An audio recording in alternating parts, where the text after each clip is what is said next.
You know, I'm really starting to like this go-karting thing. Yeah, me too.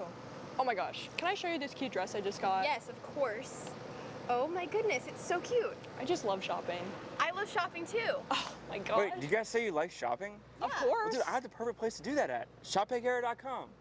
At ShopPayKara.com, you can get free shipping on orders $200 or more. You can get anything you want, like MXC rims, gloves, rib vests, shoes, anything that you need, all at ShopPayKara.com.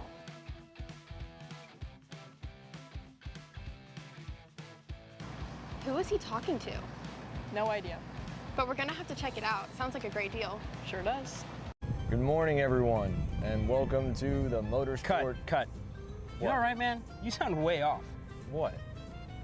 I don't know, you sound like you're asleep still. Is the age finally getting to you? You're only how old, 42? Dude, I'm 27. I'm not even 3 years older than you. Well, that's pretty old. That's 3 years away from Masters, dude. You need a little pick-me-up. Try a Perico. It's a healthy energy drink alternative. Do you walk around with these in your pockets? I actually do. Always two, one for me and clearly one for you. Whatever. Not that old, dude. Did it help though? Yeah. Pericazo. And you are that old.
Welcome to the future of kart race preparation, Kart Sim Pro North America.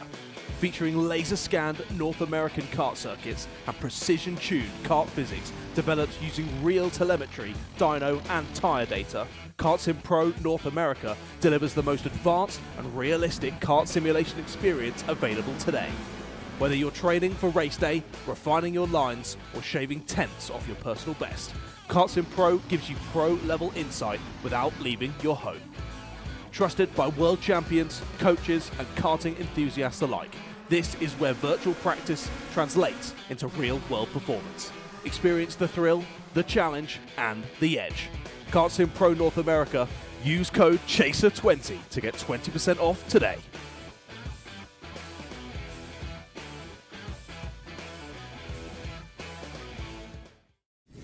When it comes to innovation on the track, Odenthal Racing Products leads the pack. From the highly popular EasyGP camera mounts to our tough case to GoPro case, racers everywhere trust ORP for strength, reliability, and precision. We're proud to be the #1 engine mount manufacturer in the USA. And with our new Easy Bumper Retainer System, you won't get caught out with a failed bumper bolt again. Odenthal Racing Products. Lead or get left behind.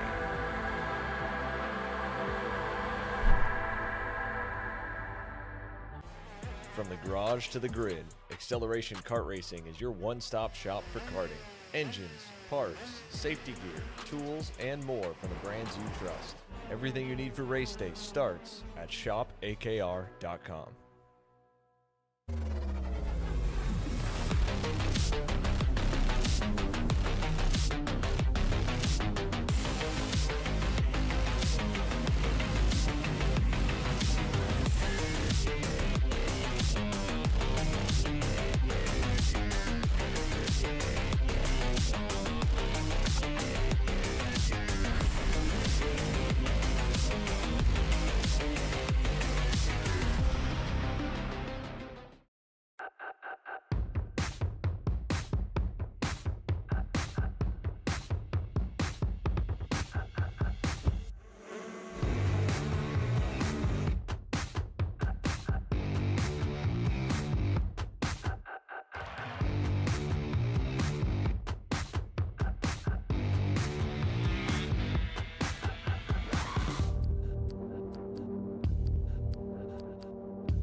Macron Motorsports builds champions every day, drivers who won on the world stage. The Tillotson T4 Series is pure spec racing. Same engine, same chassis. When you win, it's because you were the best that day.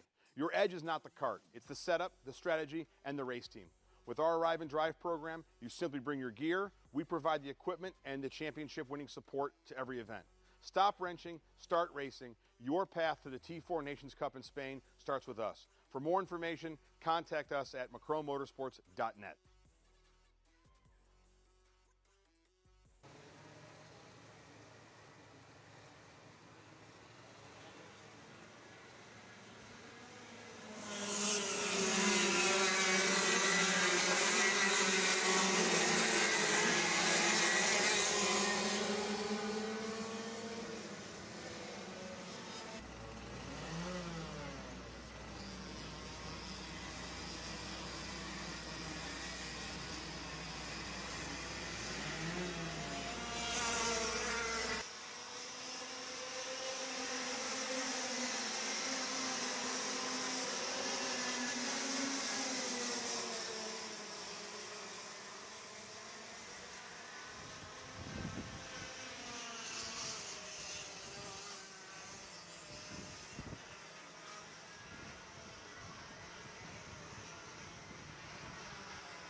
Gee, looks like we're missing the engine. What the hell am I supposed to tag? What do you mean? It's my Greyhound. It's all I need. Where's the rest of it? It doesn't matter. It's a Greyhound. You gotta make weight. Okay, you're good. Sitting by here with Kyle, our race winner. Tell me how you did it. You were blazing fast out there, and I mean, you don't even have a go-kart, man. Tell me about it. Yeah, you know, Norberg, Schmorberg, the Greyhound-powered Greyhound was great today. You know, it makes the difference. And the team's been working really hard back at the shop, and, you know, just shout out Greyhound. Thank you, Kyle.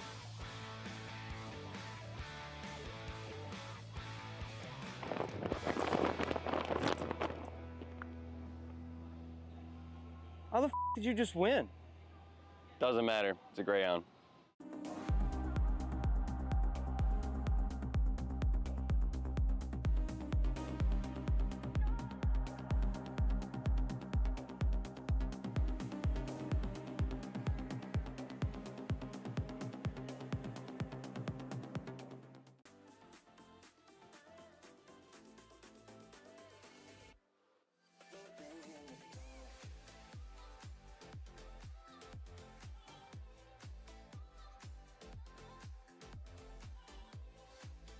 Are you looking to take the next step in your racing journey? Well, look no further than PitFit. With 2 locations in Charlotte, North Carolina and Indianapolis, Indiana, PitFit trains drivers all the way from grassroots level karting to IndyCar and NASCAR with top-of-the-line personalized coaching to improve physical and cognitive fitness. For more information on programs, check out PitFit on Instagram or Facebook today. Hey guys, another Kart Chaser driver fitness episode with me, Chris G. And today, we're doing some upper back movements. Here we go. Exercise number 1 today we're doing is the reverse grip lat pull down. This exercise movement is one of my favorites because it works your grip strength, your biceps, and most importantly, works that lat area that also protects those ribs in the seat. Exercise number 2 today, the dumbbell chest supported row. Don't forget, good stretch at the bottom, and bring them right to your hips like that, keeping your back nice and arched, shoulders back. Think about having good posture in the cart. Exercise number 3, the inverted Smith machine rows. Grip strength, back strength, overall amazing workout. Thanks again for joining me on another Kart Chaser driver fitness episode with me, Chris G. Race ready training that carries into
From the garage to the grid, Acceleration Kart Racing is your one-stop shop for karting.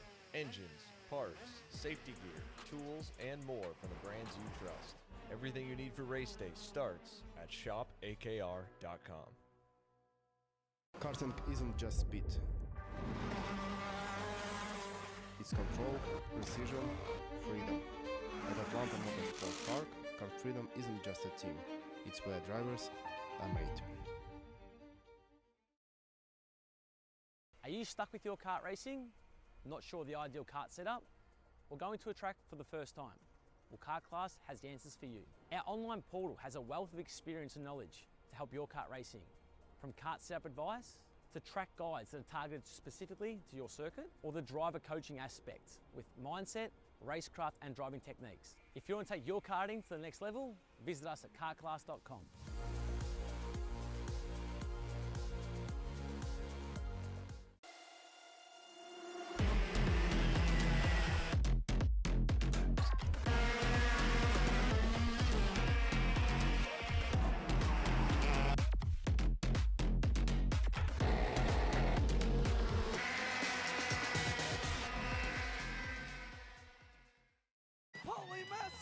Wins the Wisconsin Grand Prix! James Overbeck on start number 2 gets win number 1 in OKN Stars! On track or off, Brandon Jarskrek Racing delivers elite performance. Led by 4-time Pro National Champion Brandon Jarskrek, our team masters driver coaching, data-driven analysis, and mechanical precision at every national event. Contact us today at BrandonJarskrekRacing.com. Are you ready to get behind the wheel? From Formula One to NASCAR and IndyCar, all the pros start here.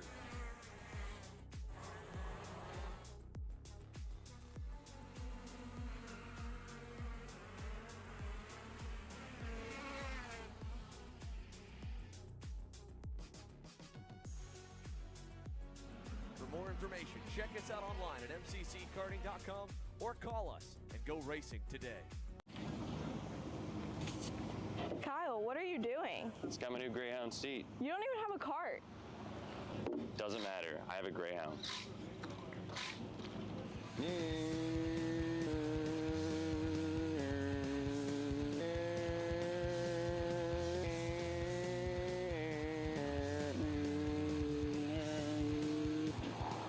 the f is Kyle Cuthbertson? Doesn't even have a go-kart. Doesn't matter.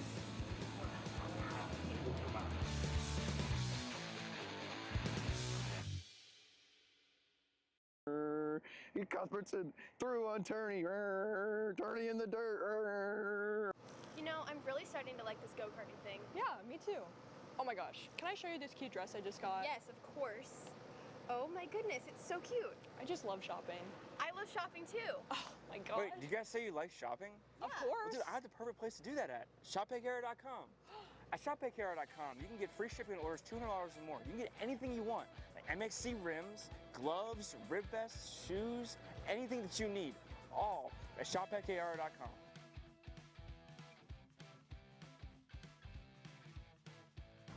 Who is he talking to? No idea. But we're gonna have to check it out. Sounds like a great deal. Sure does.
morning, everyone, and welcome to the Motorsport. Cut.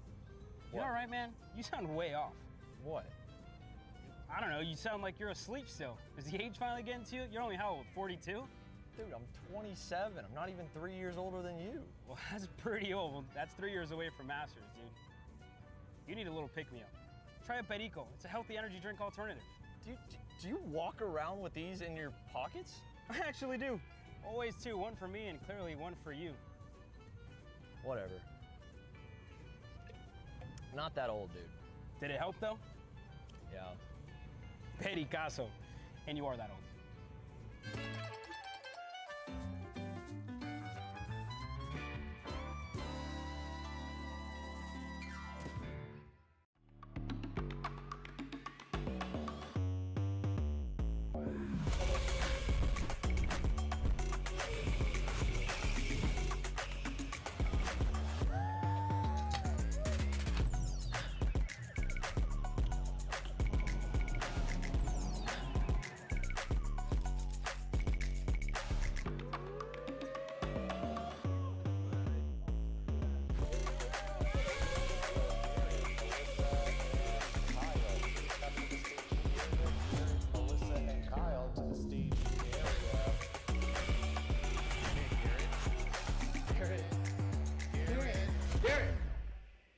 Let's go race. Come on, man.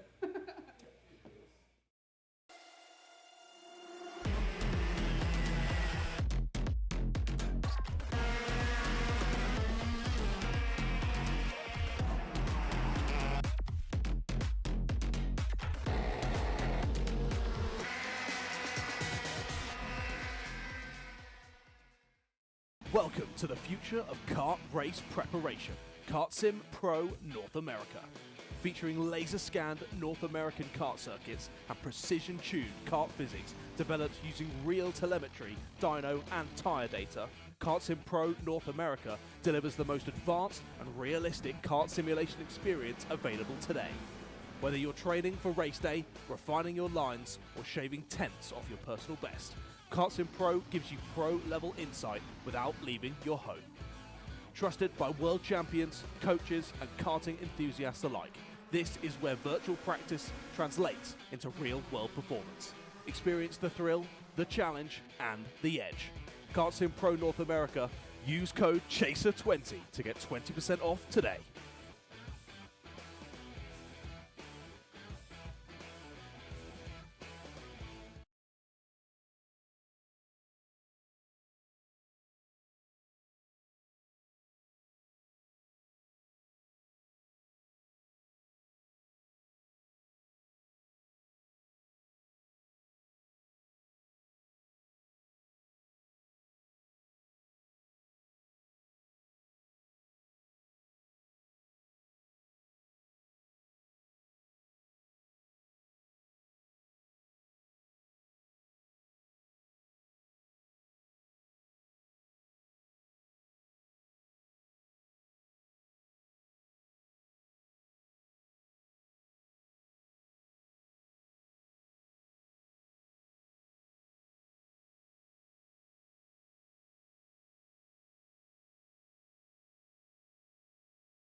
When it comes to innovation on the track, Odenthal Racing Products leads the pack. From the highly popular EasyGP camera mounts to our tough case to GoPro case, racers everywhere trust ORP for strength, reliability, and precision.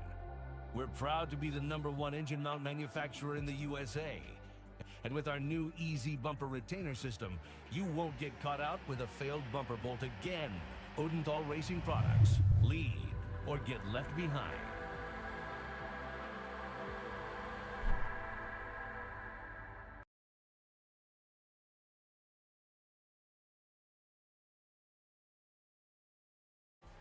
From the garage to the grid, Acceleration Kart Racing is your one-stop shop for karting. Engines, parts, safety gear, tools, and more from the brands you trust. Everything you need for race day starts at shopakr.com.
Macron Motorsports builds champions every day, drivers who won on the world stage. The Tillotson T4 Series is pure spec racing. Same engine, same chassis. When you win, it's because you were the best that day. Your edge is not the kart. It's the setup, the strategy, and the race team.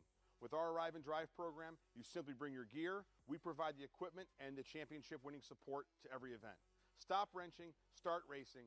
Your path to the T4 Nations Cup in Spain starts with us. For more information, contact us at macronmotorsports.net.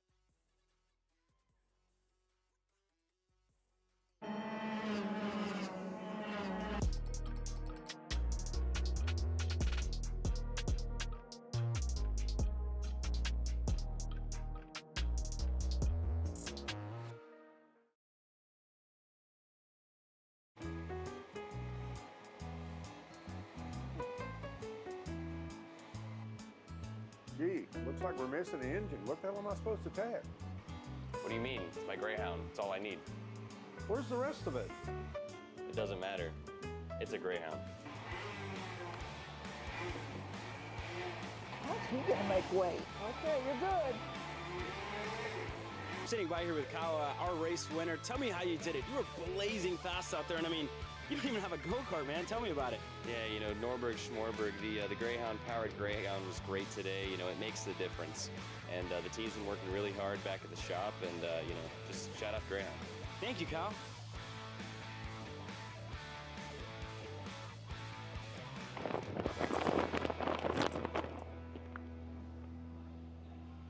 How the f did you just win? Doesn't matter. It's a Greyhound.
Are you looking to take the next step in your racing journey? Well, look no further than PitFit. With 2 locations in Charlotte, North Carolina and Indianapolis, Indiana, PitFit trains drivers all the way from grassroots level karting to IndyCar and NASCAR with top-of-the-line personalized coaching to improve physical and cognitive fitness. For more information on programs, check out PitFit on Instagram or Facebook today. Hey guys, another Kart Chaser driver fitness episode with me, Chris G. And today we're doing some upper back movements. Here we go. Exercise number 1 today we're doing is the reverse grip lat pull down. This exercise movement is one of my favorites because it works your grip strength, your biceps, and most importantly, works that lat area that also protects those ribs in the seat. Exercise number 2 today, the dumbbell chest supported row. Don't forget, good stretch at the bottom, and bring them right to your hips like that, keeping your back nice and arched, shoulders back. Think about having good posture in the cart. Exercise number 3, the inverted Smith machine rows. Grip strength, back strength, overall amazing workout. Thanks again for joining me on another Kart Chaser driver fitness episode with me, Chris G. Race ready training that carries into real life. From the garage to the grid, Acceleration Kart Racing is your one-stop shop for karting. Engines, parts, safety gear, tools, and more from the brands you trust. Everything you need for race day starts at shopakr.com. Karting isn't just speed. It's control, precision, freedom. At Atlanta Motorsport Park, Kart Freedom isn't just a team. It's where drivers are made. Are you stuck with your kart racing? Not sure the ideal kart setup? Or going to a track for the first time? Well, Kart Class has the answers for you. Our online portal has a wealth of experience and knowledge to help your kart racing. From kart setup advice to track guides that are targeted specifically to your circuit, or the driver coaching aspect with mindset, racecraft and driving techniques. If you want to take your karting to the next level, visit us at kartclass.com.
Well, the Cascadian skies have opened up here at the Canadian-American border, and we are 3 wide in warm-up here for Senior 206 practice. Pretty much half of the grid, it looks like, is on slicks here as we are already throwing haymakers. Some are spinning. But man, we are happy to be back at the very top, upper left corner of the United States. Last handful of warm-ups here, and then we'll get back to qualifying for round number 9 of the Northwest Karting Alliance Burly Product Super Cup. Stay with us.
Kyle wins the Wisconsin Grand Prix! James Overbeck on start number 2 gets win number 1 in OKN Stars! On track or off, Brandon Jarsekrak Racing delivers elite performance. Led by 4-time Pro National Champion Brandon Jarsekrak, our team masters driver coaching, data-driven analysis, and mechanical precision at every national event. Contact us today at BrandonJarsekrakRacing.com. Are you ready to get behind the wheel?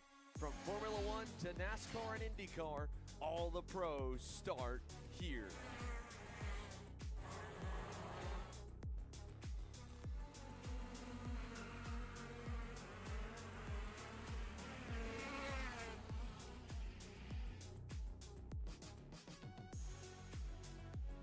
For more information, check us out online at mcckarting.com or call us and go racing today. Kyle, what are you doing? It's got my new Greyhound seat. You don't even have a cart. Doesn't matter. I have a Greyhound. Who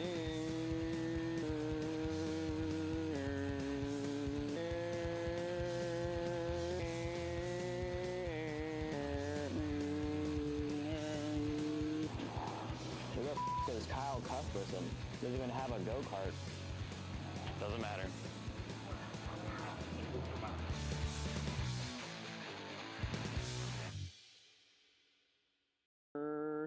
Cuthbertson through on Turney. Turney in the dirt. You know, I'm really starting to like this go-karting thing. Yeah, me too. Oh my gosh, can I show you this cute dress I just got? Yes, of course. Oh my goodness, it's so cute. I just love shopping. I love shopping too. Oh my god. Wait, do you guys say you like shopping? Of course. Well, dude, I have the perfect place to do that at. ShopPayKara.com.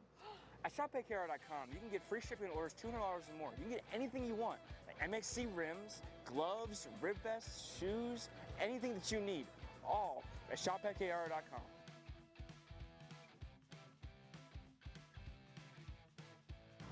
Who is he talking to? No idea. But we're gonna have to check it out. Sounds like a great deal. Sure does. Good morning, everyone, and welcome to the Motorsport. Cut. You all right, man? You sound way off. What? I don't know, you sound like you're asleep still. Is the age finally getting to you? You're only how old, 42?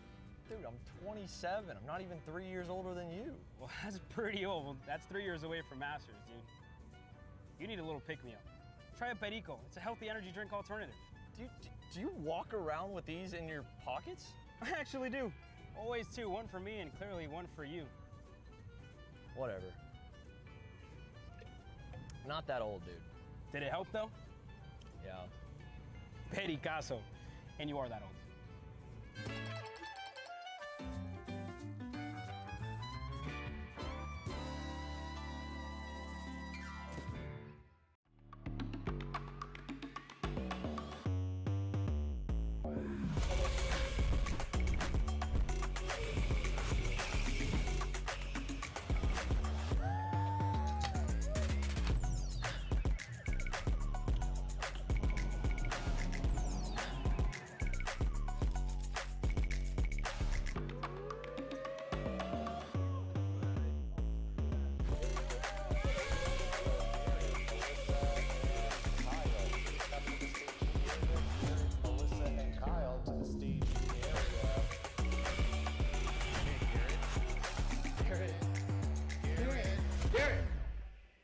Let's go race. Come on, man.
Welcome to the future of kart race preparation, Kart Sim Pro North America.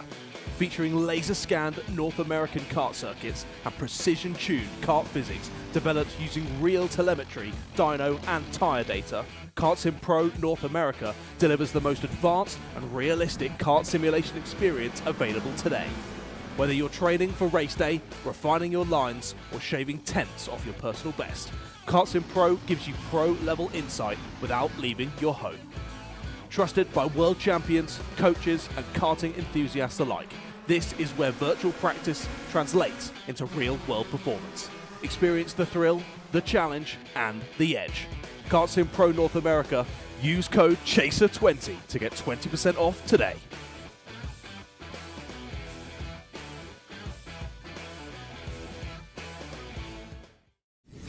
When it comes to innovation on the track, Odenthal Racing Products leads the pack.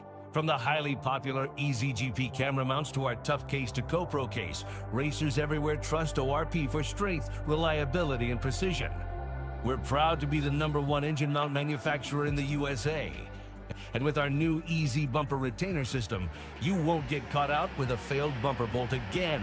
Odenthal Racing Products. Lead or get left behind.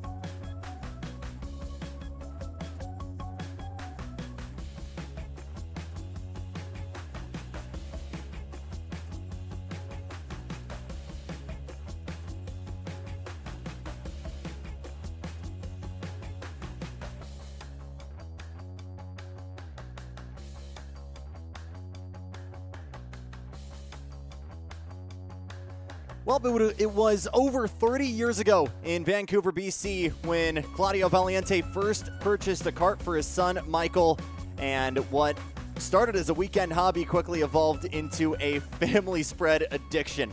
Traveling across the continent, both Claudio, his son, Michael, and ultimately his grandson, Massimo, would go on to become one of the biggest names in karting. Their European auto shop quickly evolved into a go-kart importer and ultimately an engine builder shop, and the desire to build a racetrack quickly grew, and in 2009 the family had an opportunity, came across a pristine piece of land just south the Sumas-Abbotsford border, and it didn't take long for Claudio to make his dream into a reality. Sumas International Motorsports Academy, or SIMA, started as a love letter not only to this region of America, but the belief that it could create future motorsports champions. And today, some 15 years and change out, it is the host of the finale, the final weekend, rounds 9 and 10 of the NWKA Burly Products Super Cup.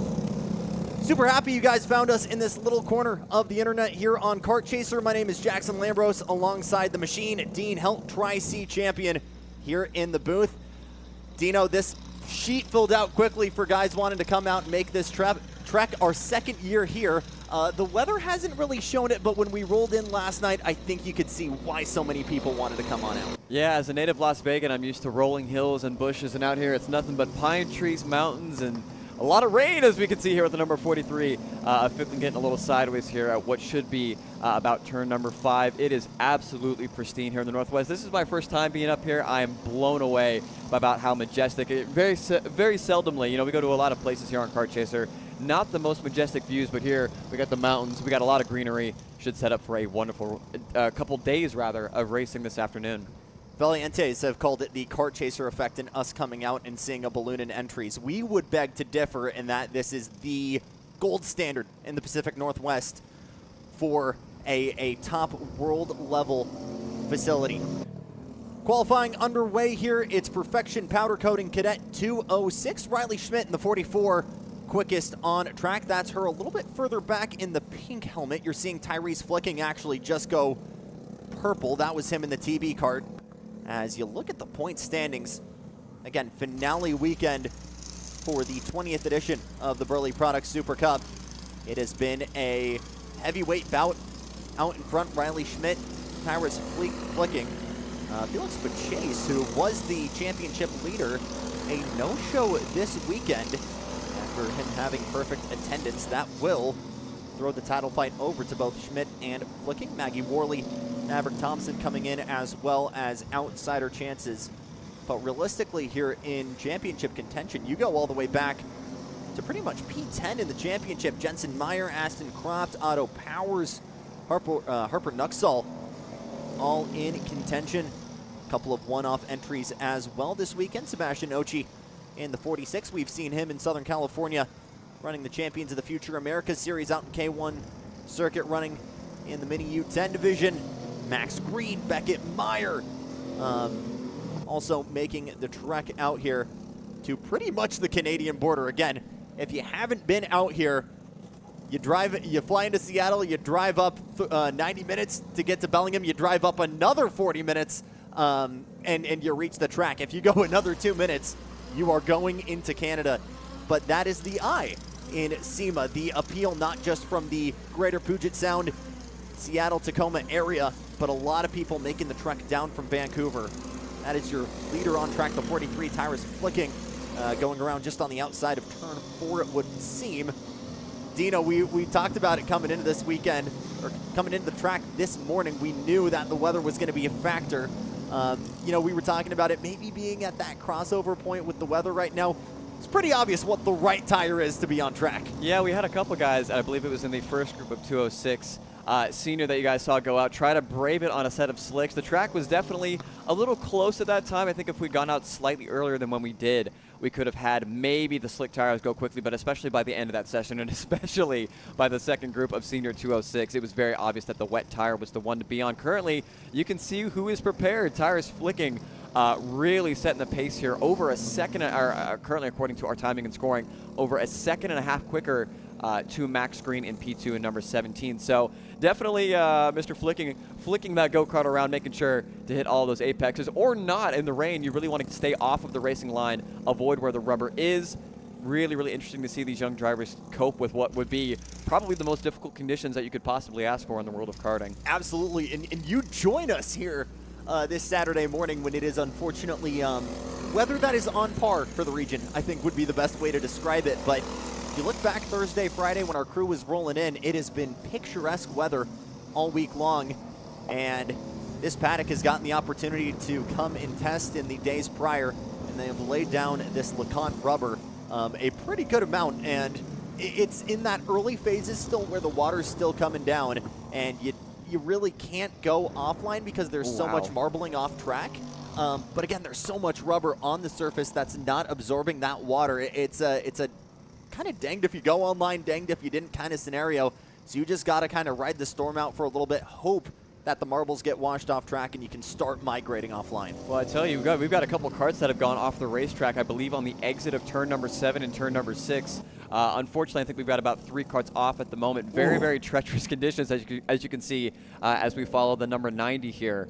We'll get a name. That is Otto Powers in P3. So a couple drivers have improved time, although Tyrus Flicking once again, or Fickling rather, my apologies for mispronouncing that, has improved his time to a 1:13.1. The problem with these lower powered carts is, even though you can go the longer way around, is that distance really worth it for like the the categories, especially the senior tag classes, as well as the shifter carts, which will be coming up next, which I am just dying to see in these conditions.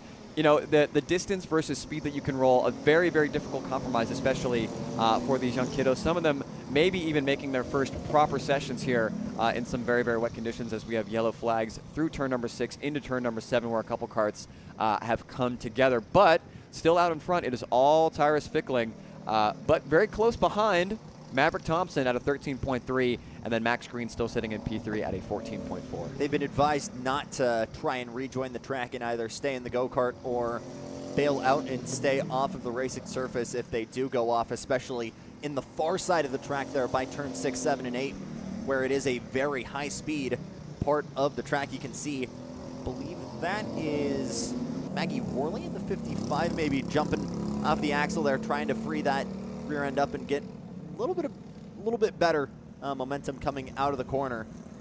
But you hit it to a T earlier, Dino. They're not making a lot of power, but it's still more than enough to kick the tail out in these conditions, and that is not what you want because this is a class that is so dependent on carrying that momentum, acting like the car is on rails. Tyrus flicking, able to do that no problemo. 6.3 seconds clear of Auto Powers. We're going to have to update that, actually. We're not getting the data fully through. It is still, though, regardless, Tyrus flicking quickest in the 43, 113.155, and still an impressive gap at that. About 2/10 over Maverick Thompson, Max Green, Auto Powers, Ashton Croft, rounding out your top 5. We are so happy to have you with us here at the very northernmost tip of Washington. Stay with us. Northwest 100 coming up next from SIMA.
Coverage on Kart Chaser brought to you by Perico, official energy drink of Kart Chaser, and by Virtual Assistance Pros, official class sponsor of NWKA Shifter Light. Carroll Shelby once said, oh boy, already one going around. Carroll Shelby once said there's no such thing as too much power. This is because Carroll Shelby never drove a KZ2 shifter kart. But Shifter Light out on track right now.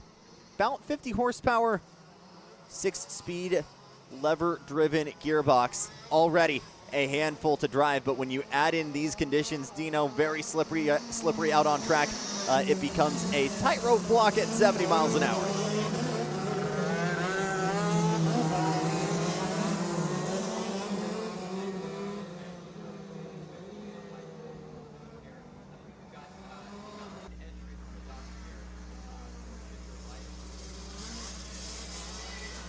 Grayson Thorpe-Dubel. Once again, apologies if we are mispronouncing any names. Going up the inside, a battle for track position. You never want to be the one behind, although I'd imagine as we look out kind of our window here, the rain has for the most part kind of stopped and we've got a bit of sun popping out. I do wonder if maybe it would be better to kind of sit back, relax, and wait for the track conditions to inevitably improve at the end of this session, but still going to be really, really difficult to get these conditions in, or to get these laps in, especially for some drivers who are doing double duty.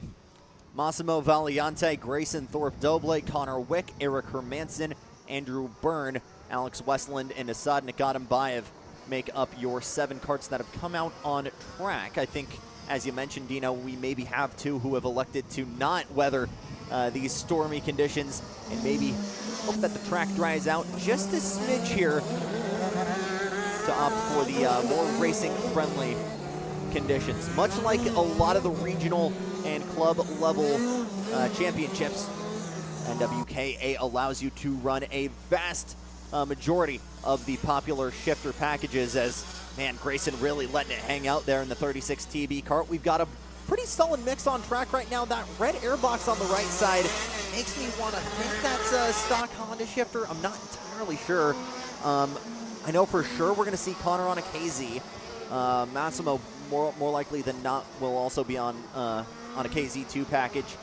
I do know also as a fact, Asad Nakatambayev electing for a rock shifter. That's because there's a lighter balance, and the kid, who I believe is 15 years young, didn't want to have basically half his own weight and ballast on the go-kart, so elected for something that has a little bit less on the dyno to help allow him to maybe run away with it. Yeah, I believe the weight difference is going to be about, it's either, I believe Rock Shifter sits at 385 and KZ either sits at 390 or 395. So a little bit less lead on the go-kart. As a fellow skinny driver, I definitely can relate to that as somebody who at one point had 40 pounds of lead on their go-kart. It was funny whenever I'd push that thing out and go to lift it up off the stand, all the mechanics would scatter. Nobody wanted to give me a hand, so I can relate with that. But at the moment, it's currently the number 36 of Grayson Thorpe. Double or Double, we will try to get confirmation rather on that last name at a 106.3 with Andrew Byron at a 106.8, Massimo Valiente at a 7.5. So I can only expect the farther that we go into this session, the time should come down. There is a lot of standing water that these drivers are having to navigate their way through. I believe everybody is on a KZ style format. We'll get a check on that to see if we've got any Hondas or YZ Yamahas out here this weekend. Which I think would actually be very, very good, especially in these conditions. Really the main difference between the Rock and the KZ power plant, torque and horsepower. The KZ will scream it all the way up to 15, sometimes 16,000 RPM if you're really brave, whereas the Rock, I believe, is limited to 12,000, but a lot more torque, a lot more forgiveness on the bottom of that power plant. So I'm not sure just yet if we've seen these drivers reach really the peak of what these karts are capable as the track continues to dry here in Sumas. As a Nevada guy, I'm not sure how much you've actually gotten the opportunity to drive a shifter in these conditions, but I'd imagine you're maybe not going all the way down to first, short shifting, going a little bit, a couple gears up on exit to make sure you're not swapping ends when you get back on power. But how intricate of a dance do you reckon this is on track right now? Well, unfortunately, I have found myself racing in Southern California in January and February, where it is very wet. I have done some pretty serious wet racing. I'm not too bad of a water bug myself, but as you can see on the timing and scoring sheets, the times are tumbling. This track is improving. We have already broken the 105 barrier, as it seems like the 36 to 90 and the 19 of Connor Wick, one of the local drivers from this part of the country, always having to make that drive down the west coast of the United States into Southern and Northern California. I'm sure nice to kind of be on some relatively home turf. I believe they are based out of the wonderful state of Oregon, and some very different lines here between the 99 of Massimo Valiente. Checkered flag is out. We'll see if anybody improves at the end, and it looks like that answer is no. That was Andrew Byrne further back in the 9-0, getting side by side with Mossy there, coming out of turn number 8. He was looking to be potentially on a flyer, unfortunately not able to find his way through. Eric Hermansen at the buzzer, gonna improve up to P3. Again, that scoring pylon on your guys' screen still having a little bit of hiccup issues again. KC crew doing everything they can to get that updated for you.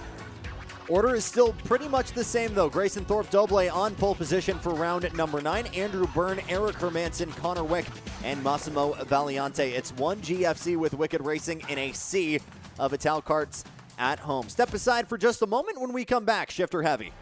From the garage to the grid, Acceleration Kart Racing is your one-stop shop for karting. Engines, parts, safety gear, tools, and more from the brands you trust. Everything you need for race day starts at shopakr.com.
McCrow Motorsports builds champions every day, drivers who won on the world stage. The Tillotson T4 Series is pure spec racing. Same engine, same chassis. When you win, it's because you were the best that day. Your edge is not the kart. It's the setup, the strategy, and the race team. With our Arrive and Drive program, you simply bring your gear, we provide the equipment and the championship-winning support to every event. Stop wrenching, start racing. Your path to the T4 Nations Cup in Spain starts with us. For more information, contact us at macromotorsports.net.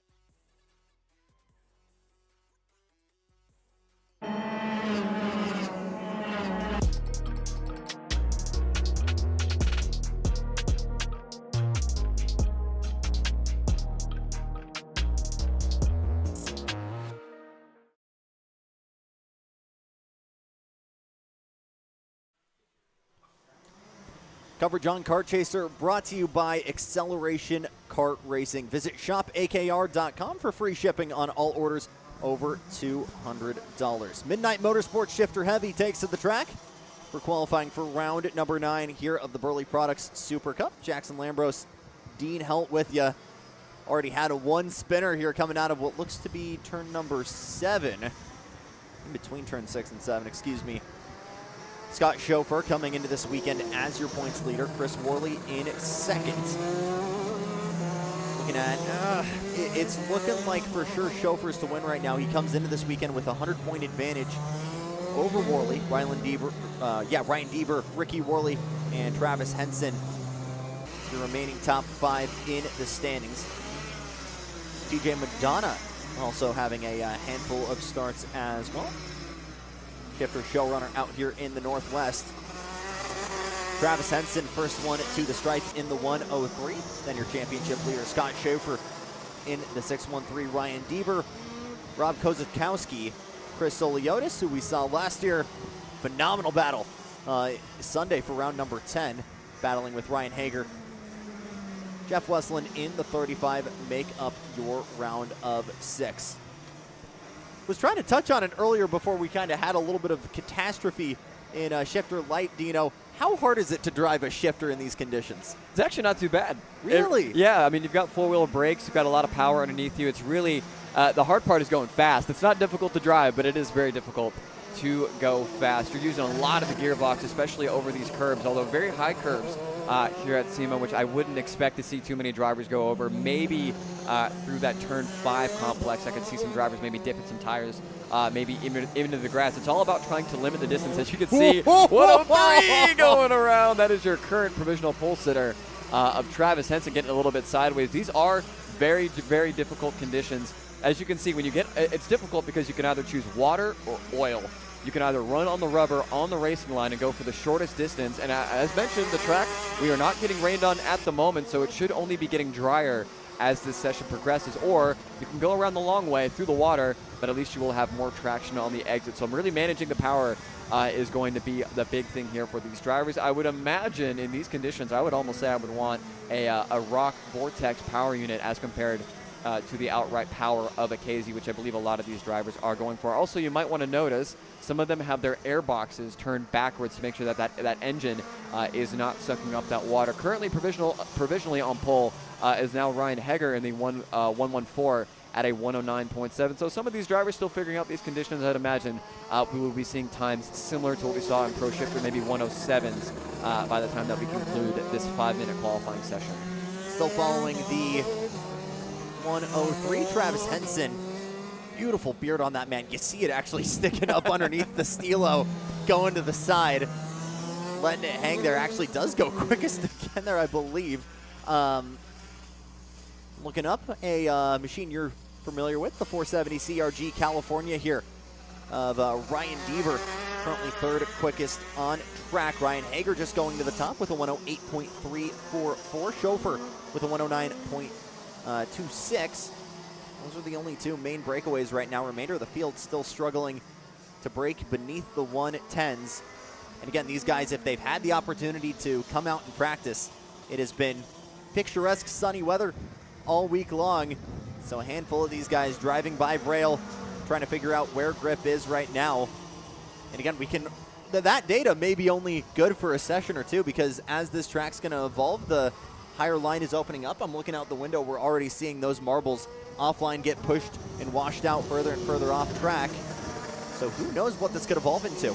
I will say, though, for these drivers in the heavy category, a bigger driver is actually very helpful in these conditions to get that weight transferred over, to get that inside tire to hike through these corners. Usually, when you see the water come down, it's the taller drivers. The higher you can get that center of gravity, which normally would hurt you or make things more complicated to set these go-karts up, actually typically, in my experience, comes to your benefit. You can see here a little bit of a battle for track position between the 470 and the 613. The very gentlemanly decision here from the 470 of Ryan Deaver to allow the 613 of Scott Schoffer through here.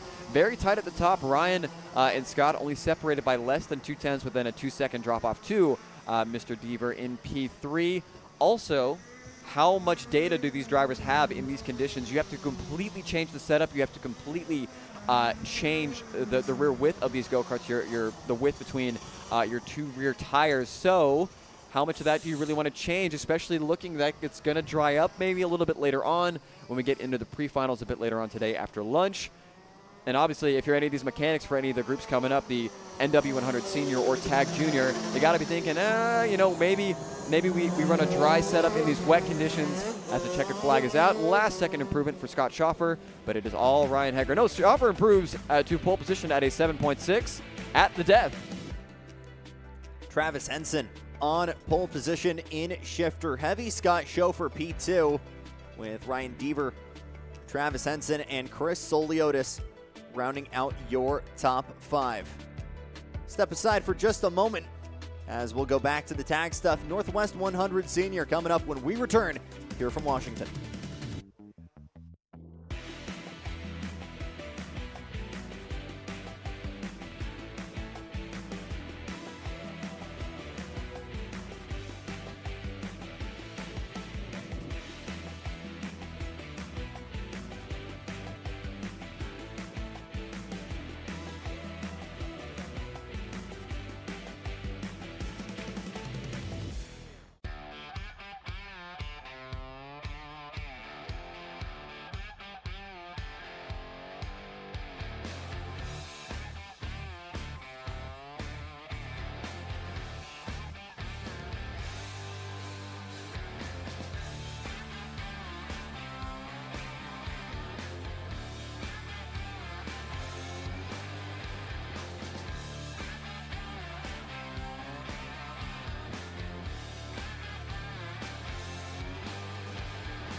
CMC Tag 100 Senior taking to the track as we start to set the stage for round number 9 of the Burly Products Super Cup. Jack Bowdish coming into this weekend as your points leader at 16:57. Going to be a half-court shot here for both Colt Schlotthauer, Owen Luther, both 100 points and change. Further back, Ben Corkery, Adrian Dumont, Tegan McNeil, and McKeel Donseeker. All realistically still within the, still mathematically within the championship points hunt. But they're going to need a lot of work and a lot of bad luck for Bowdish in the 66, who already goes to the top. And that 66 GFC. And we've talked a lot of different reasons for why things are a little bit unique in Northwest karting, but none more so than how open the engine regulations are here in this category. 3 different manufacturers allowed for these air-cooled 100cc motors. Obviously the Rock VLR and KA100, but also the X100 from X125, the motor building company ran by the Valiente family. Very, very popular, obviously, with the Ital Cartes. Around. I believe that was the 66 of Bowdish. Ooh, unfortunately, as mentioned in the driver's briefing, these drivers will not be getting assistance. If you go off track, it is your responsibility to dig yourself out of what would be a very dirty and a very muggy edge of the racing circuit. We'll see, it looks like trying to pump his way back up the hill We'll see if that driver will get it. Or we will try rather to get a name confirmation, but it's it is one of the GFCs as the 66 rather of Jack Bowdish, who will provisionally go to P1, really exploring the track limits once again. I don't know if it's really worth it to go out this early. We've seen, as long as the rain stays away, the track has improved a lot. We've seen jumps of almost 2.5 seconds for the shifter drivers. I can only imagine it would be a little bit less, but still just as prevalent for the drivers here in NW100 Senior. As I say that, the rain has come back. I think that might have been Owen Luther who went off there.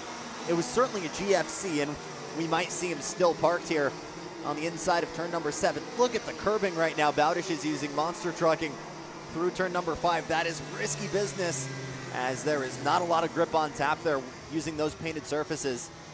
A little bit further back, the 845 Colt Schlotthauer maybe has found something a little bit in that Croc Promotions machine, trying to close that gap, and you're seeing the difference in the lines there as Bowdish now goes very off.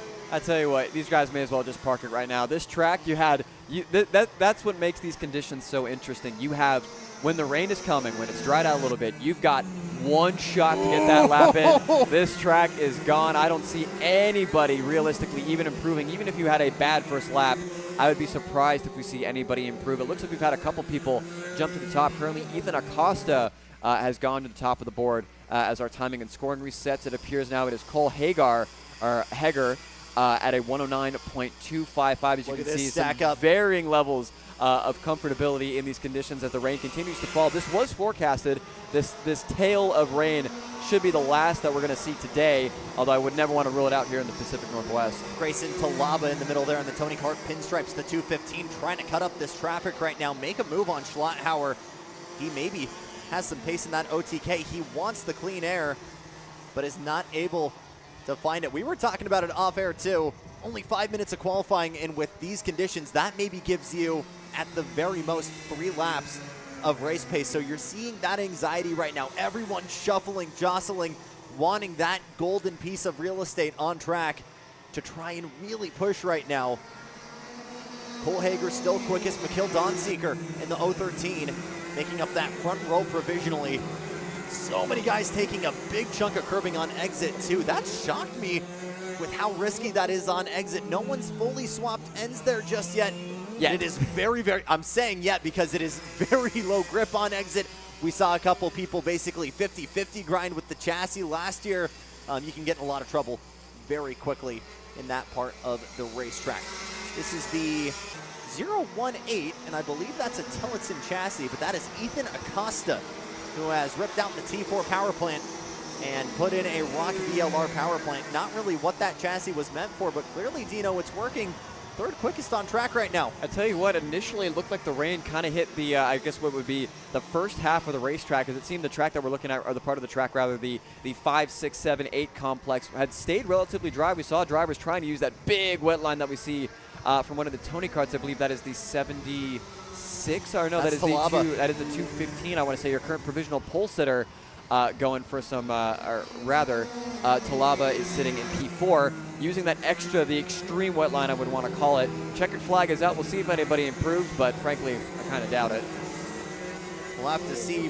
Last minute change there from Hager. He'll improve to P2.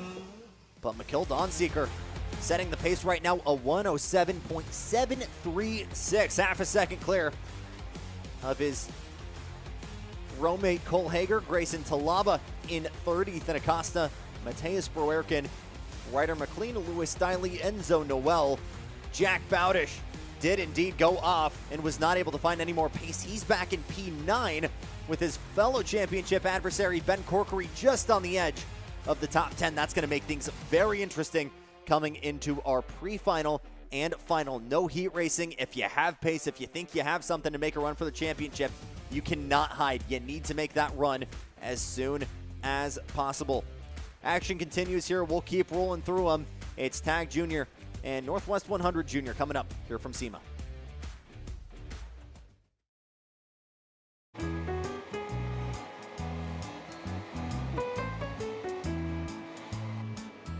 Gee, looks like we're missing the engine. What the hell am I supposed to tag? What do you mean? It's my Greyhound. It's all I need. Where's the rest of it? It doesn't matter. It's a Greyhound. You're gonna make weight. Okay, you're good.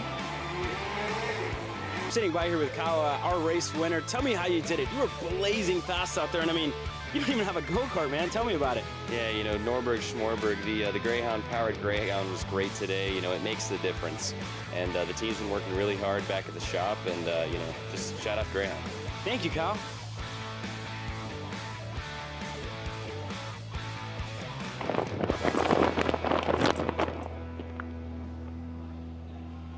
How the f did you just win? Doesn't matter. It's a Greyhound.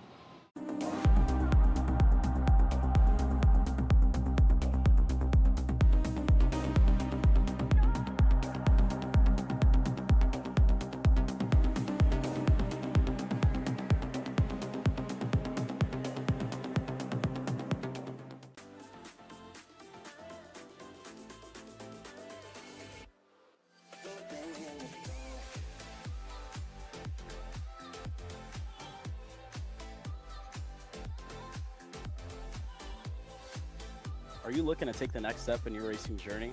Well, look no further than PitFit. With 2 locations in Charlotte, North Carolina and Indianapolis, Indiana, PitFit trains drivers all the way from grassroots level karting to IndyCar and NASCAR with top-of-the-line personalized coaching to improve physical and cognitive fitness. For more information on programs, check out PitFit on Instagram or Facebook today. Hey guys, another Kart Chaser driver fitness episode with me, Chris G. And today we're doing some upper back movements. Here we go. Exercise number 1 today we're doing is the reverse grip lat pull down. This exercise movement is one of my favorites because it works your grip strength, your biceps, and most importantly, works that lat area that also protects those ribs in the seat. Exercise number 2 today, the dumbbell chest supported row. Don't forget, good stretch at the bottom, and bring them right to your hips like that, keeping your back nice and arched, shoulders back. Think about having good posture in the cart. Exercise number 3, the inverted Smith machine rows. Grip strength, back strength, overall amazing workout. Thanks again for joining me on another Kart Chaser driver fitness episode with me, Chris G. Race ready training that carries into real life. From the garage to the grid, Acceleration Kart Racing is your one-stop shop for karting. Engines, parts, safety gear, tools, and more from the brands you trust. Everything you need for race day starts at shopakr.com. Karting isn't just speed. It's control, precision, freedom. At Atlanta Motorsport Park, Kart Freedom isn't just a team. It's where drivers are made. Are you stuck with your kart racing? Not sure the ideal kart setup? Or going to a track for the first time? Well, Kart Class has the answers for you. Our online portal has a wealth of experience and knowledge to help your kart racing. From kart setup advice to track guides that are targeted specifically to your circuit, or the driver coaching aspect with mindset, racecraft and driving techniques. If you want to take your karting to the next level, visit us at kartclass.com.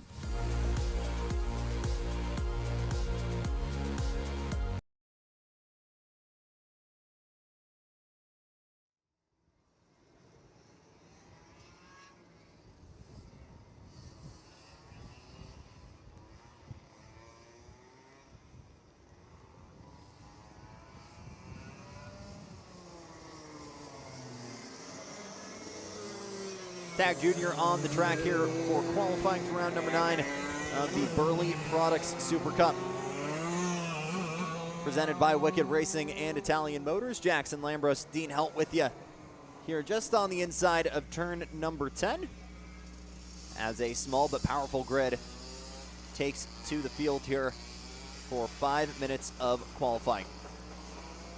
100cc Junior pretty much wrapped up here. Addison Herrick, only one with championship eligibility, having the perfect attendance. Will have that pretty much handed to him by the end of this weekend.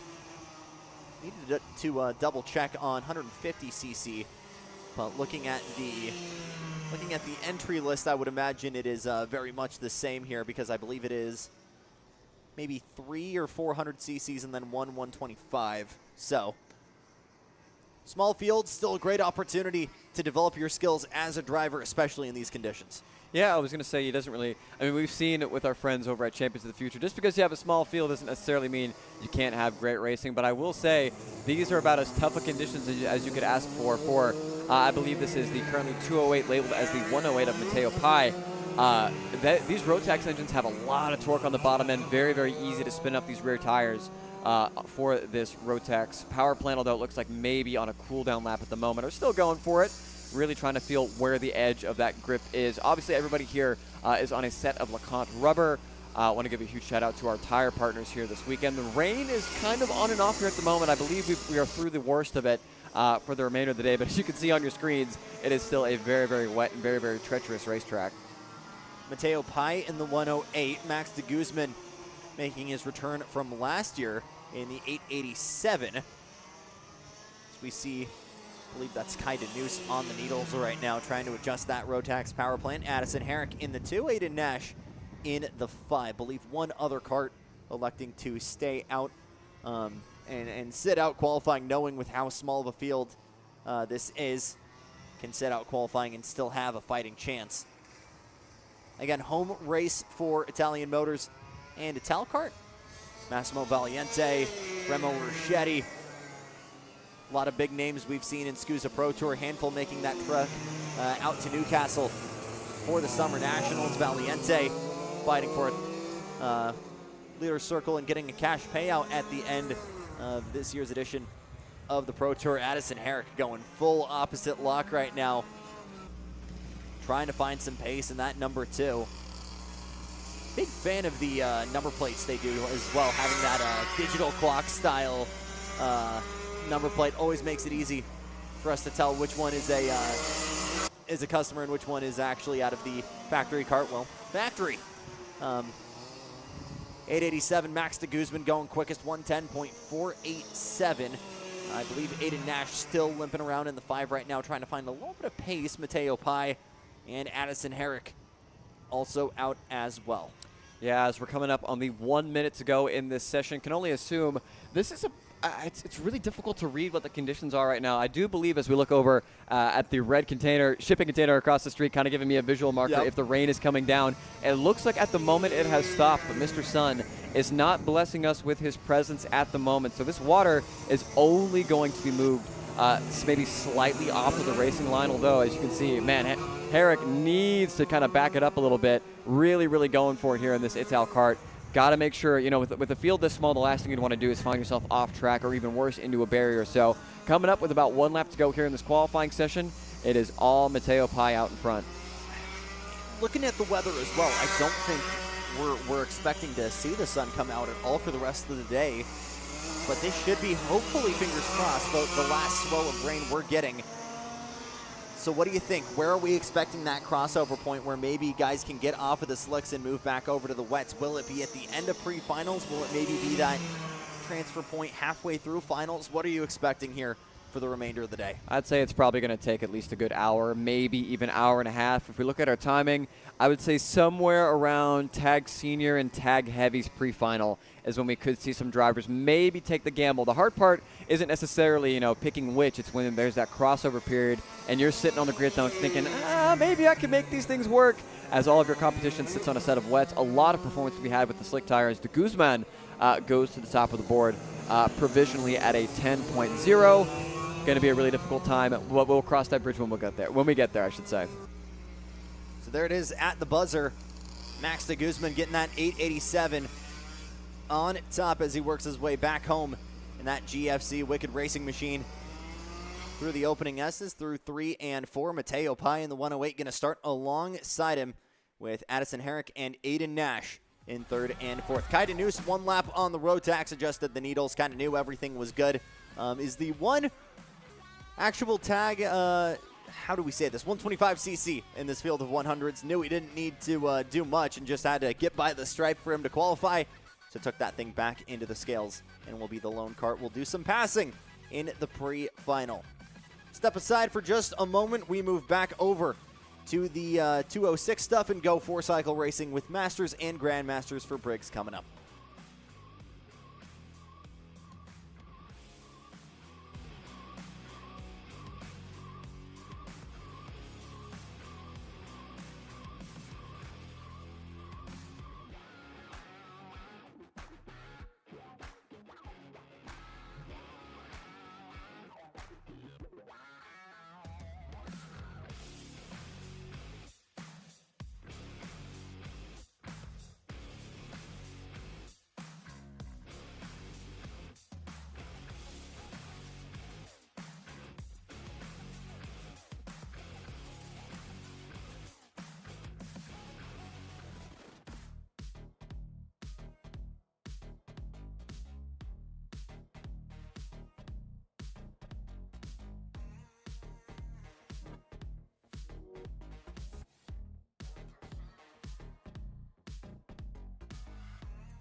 Well, we've had the opportunity in 2026 to travel to a lot of places in this great nation, but we keep coming back here because this track, this place is special.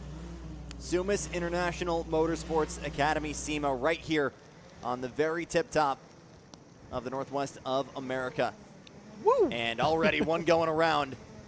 57 Burrell Art as the crazy old men, the big kids, the unks, etc. Briggs 206 Masters and Super Masters take to the track for their qualifying.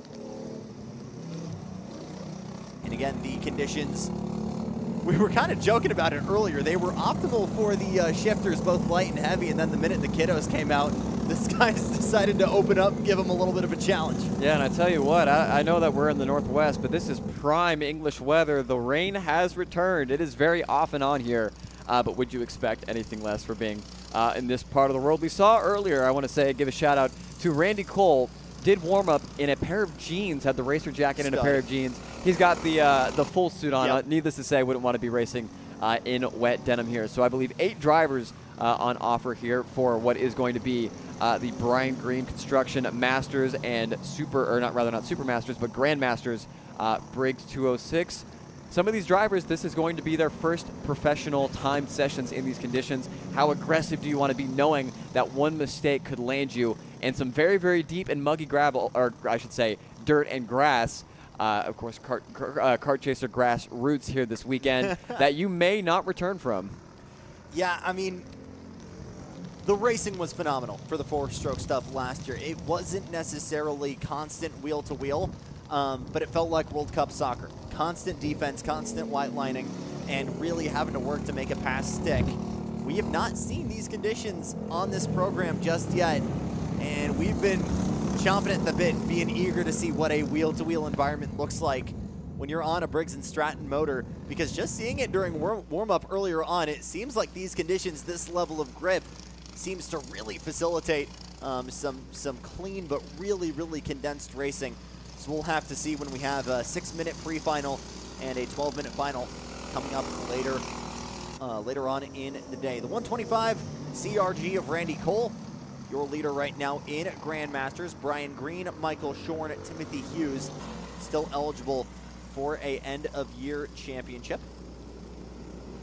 Glance over to the 57 Carmine Meriglio, as well as Lauren Denuse there in the 318. Those two are your championship rivals in 206 Master, the slightly younger group. Again, something that's kind of been interesting for us. No hard reserve for the number brackets, depending on your class. So we've got a 57, a 318, a 125, a 451. If you have a number you want to run, regardless of what class you're in, you can run it. And that makes things a little bit more unique because we're used to everybody having, you know, class by class being in the 300s, 400s, etc. But just part of what makes karting in PNW so unique. We also see a lot of chassis brands we haven't necessarily seen in a while at the regional or national level. So I believe Xavier Byrne on I think that was on a Fernando Alonso kart chassis, or definitely had the FA graphics on it. Correction, that is the 187 Nicole Herbert in the FA kart, sharing DNA with Kart Republic. Yeah, we've got quite an array of chassis, some of which I have seen and others of which I have never seen in my life, as we've got a spinner here at turn number 3. It's the 171. That is Singh. We'll get a confirmation on the first Singh, yeah. RG Singh going for a spin there at turn number 3. Still very, very tricky conditions. As mentioned, the rain is very, very off and on here at SIMA. Gotta make sure that you stay on the racetrack, although it seems like most of our Masters drivers and Grandmasters have done exactly that. We've got about 1 minute left. As mentioned, you know, with how much this rain is slowing the lap times down, I mean, it was already going to be a tight session, but now further a lap already taken off of the session. You've got 4 good ones to make a shot at the pole position, and I can tell you what, in these conditions, track position is just about everything. You've got 4 good drivers, and each of them have pretty much 2 good laps within that window to really make a green flag run. Carmine Meriglio to the top, the 57, putting down a 114.485. Brian Green in the 115, or excuse me, in the 451, putting down a 115. So a really solid lap there from the 57 of Moriglio. Randy Cole coming to the line, won't improve. Michael Shorn improving to P4 overall. That'll be second in class. Dave Yburn, Lauren Denuse, Nicole Herbert, John Levy, Harjeet Singh, Don Miller. Your 10 cars in these two classes. And again, we discussed it earlier on in the driver's briefing before they came out for warm-up. A lot of people coming in as a one-off entry, especially in the more hobbyist classes as the age brackets get a little bit older. And a lot of drivers reminded, some people running for championships this weekend don't want to be someone that comes in to fight for wins, but definitely not trying to kick over some sandcastles for a championship that a lot of these guys have been building up since April and May, running down in Tacoma and all the way down in Oregon. Last thing you want to do is be that guy who is an outside adversary and ruining someone's championship odds. As the 187 Burrell going for a spin, that'll be the checkered flag coming out for 206 Master and Grandmaster. Moriglio still the time to beat at a 115.219. Shorn coming to the line in the 111, won't improve. Dave Yburn, nothing either. Lauren Denuse can't find anything. And as the rain actually thickens on track, that'll kill any chances for anybody to improve. Carmine Moriglio gonna be on pole position here for round number 9 in 206 Master and Grandmaster. Brian Green, Randy Cole, Michael Shorn, Dave Yburn, and Lauren Denuse, your first 3 rows. Step aside for just a moment. We get back to two-stroke action right away. Tag Senior and Tag Heavy coming up next from SIMA.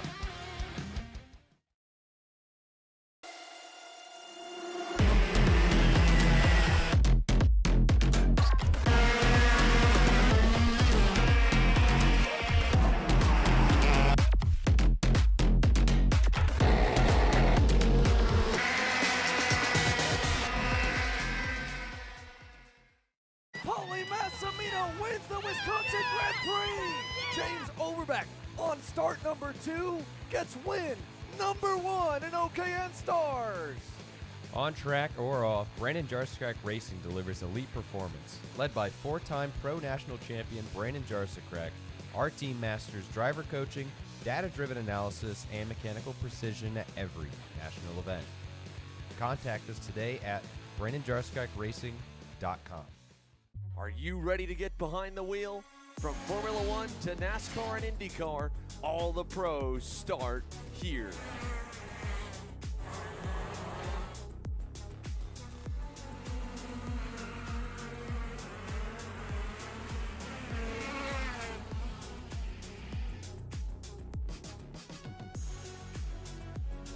For more information, check us out online at mcckarting.com or call us and go racing today. Kyle, what are you doing? It's got my new Greyhound seat. You don't even have a cart. Doesn't matter. I have a Greyhound. Who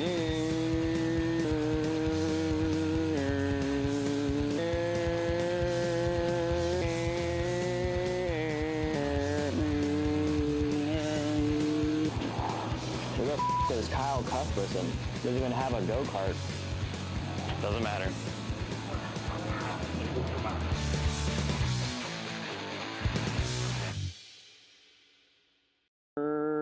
Cuthbertson through on Turney. Turney in the dirt.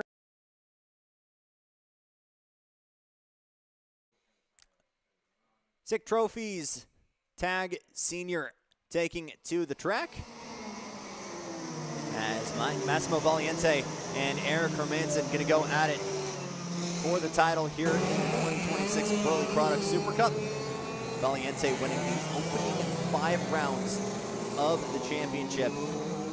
Used his one drop round with a mechanical issue in the Sunday main event at Spokane. But aside from that, that's been the only time he's been off of the podium. A little bit further back, Eric Gardner in the 15. Oh, big moment there for the 395. Oh my goodness. Maybe ran a little bit too much curb, but a big moment there for the Italkart 395.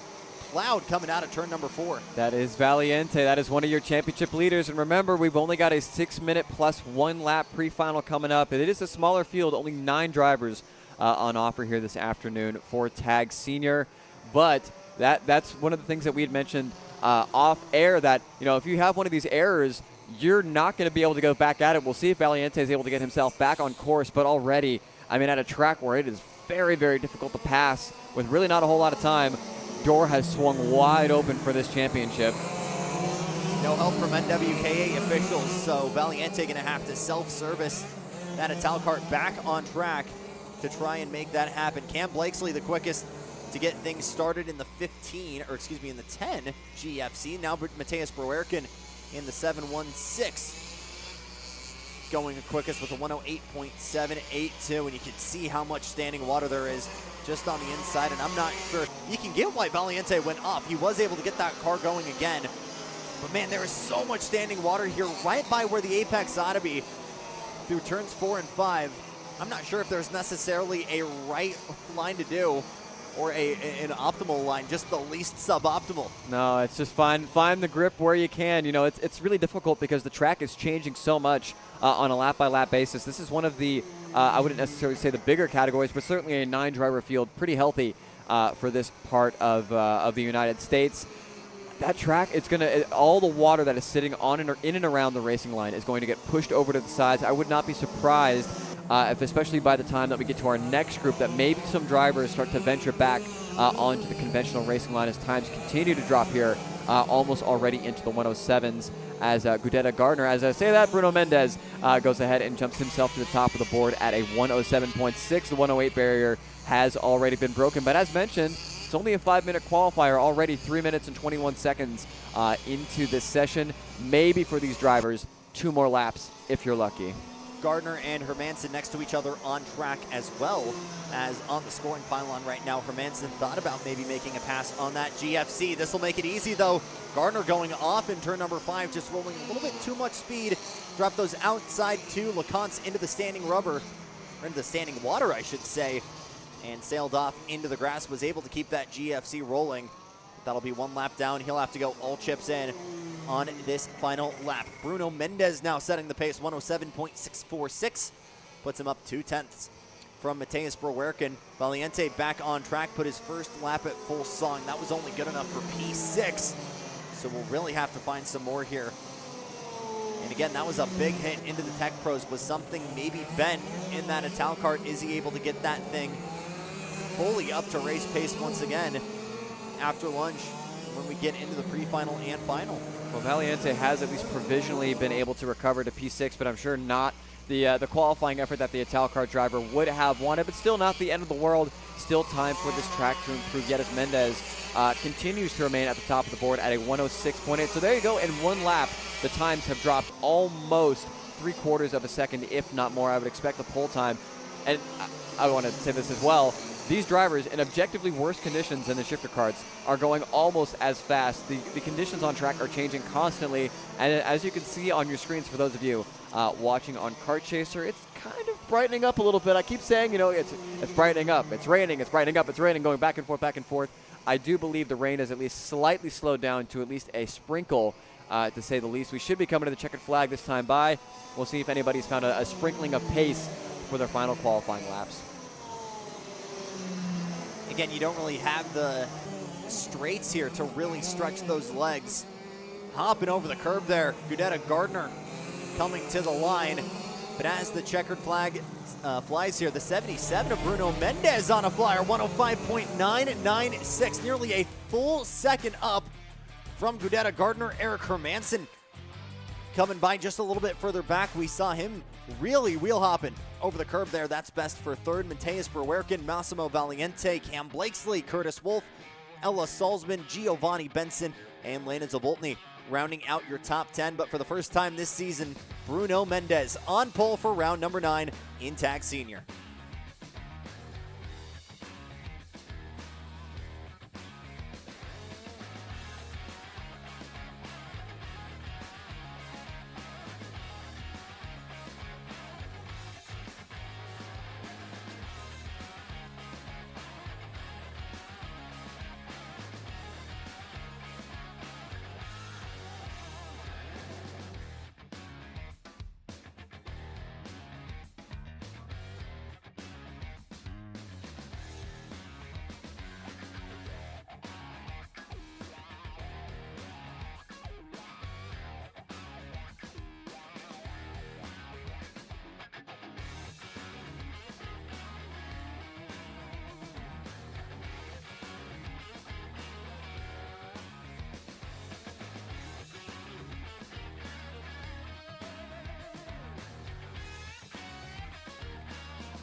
Tag Heavy presented by Augie's Fiberglass taking to the track for qualifying for round number 9 of the Burly Products Super Cup. Coming into this weekend, James Kemp, Joe Filipenko, Johnny Sutton, and Brian Hannon all eligible for points at the end of the championship. Kemp with about 50-point advantage over Filipenko coming into this weekend. Sutton and Hannon a little bit further back, 1498 and 1413 apiece. They're going to need victories here today to really have a shot against that 1558 on the top of the table being set by James Kemp. In the 6 and 190, you see him just here using all of that curbing on exit coming into turn number 4. That is a very bold dance because that is all painted over the white line. We know there's not a lot of grip on tap right now. But man, the guy from Tacoma, Washington having no issues finding grip on track right now. Yeah, I was going to say, it looks like the rain is doing whatever the opposite of what I'm saying. So I was going to say, look, from the outside to our left of our commentator's window, our trusty red shipping container across the street, it does not look like there is rain coming down, but then you look out on your screens, and it is very, very wet still here at SIMA in Sumas, Washington. So really, really got to make sure that you get your laps in early. As mentioned, as long as you can get yourself back onto the racing track, back onto the racing surface rather, under your own power, you will be able to continue on in this session for these drivers. And once again, with the pre-finals coming up, 6 minutes plus 1 lap. Want to emphasize that. Not a whole lot of time on offer to recover from any mistakes, but the really critical thing as well is how much of the qualifying order is going to be representative once it does, at least assuming that it does eventually dry up when Mr. Sun decides to join us a little bit later on here this afternoon, as Mr. James Kemp goes top of the board provisionally at a 109.8. I mean, beautiful lines going up and down, trying to dodge not only the big puddles, but also trying to avoid where that wonderful LeConte rubber has been put down as he makes his way through the 6-7 complex. You can see a little bit of that Eurolean going from Kemp right now, trying to put that weight on the outside tires, trying to help that kart rotate through the corners where grip isn't necessarily on tap. I believe, no, that's not a Rotax. Because I'm trying to see where the radiator is. Well, that might be. But looking at a lot of guys here, again, we're seeing a very healthy variety as we look a little bit further back. Johnny Sutton in the 22 is on an X125. And again, if there was a lot of variety in the 100 division, in the 125 division, it is even bigger. Rotax, Rock GP, and now SV. The entire history of the PRD Fireball and Dragon you're allowed to run from all different generations of IAMI, Rotax, and Vortex engines. You are allowed to run it. And when you're grabbing a lot of people from 2 different countries to try and run as many races in this class as possible, that's kind of the way you got to approach this format. I was going to say, I'm seeing engines that I have not seen for many, many moons. I can't tell you the last time I heard of a PRD Fireball. Yep. At this point, I would be expecting to see things like leopards running around here at SIMA, but still coming up. I believe we've got about a minute or 2 left here in this session. Provisionally, it is Andy Jeffrey at the top of the board at a 106.2, very close behind the likes of James Kemp, and Johnny Sutton currently rounds out the podium provisionally, but I would imagine the farther that we get into the session, the more the lap times will tumble. As I say that, James Kemp breaks the 108 barrier to a 107.9. No response thus far from the 22 of Johnny Sutton. Vancouver, British Columbia zone, doing everything he can to try and work his way through. And now Andrew Jaffrey in the 28 going quickest with a 107.407. Sutton still behind the wheel of that 22, doing everything he can. Victoria, a smaller island, a little bit further north, about 2.5 hours plus a ferry ride. They do have their own karting scene, a pretty solid sized track that gets a very good club turnout according to Sutton.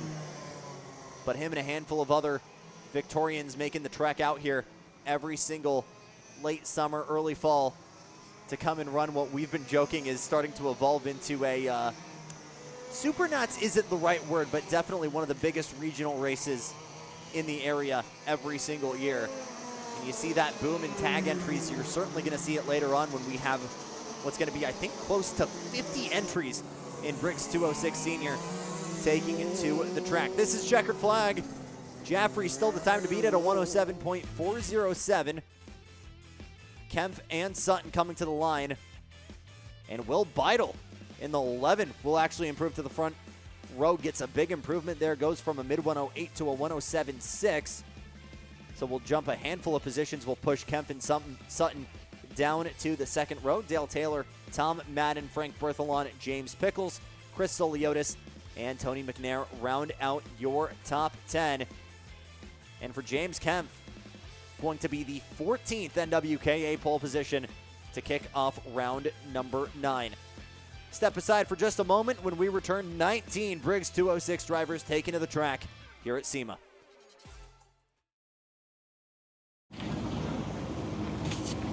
Kyle, what are you doing? It's got my new Greyhound seat. You don't even have a cart. Doesn't matter. I have a Greyhound. Who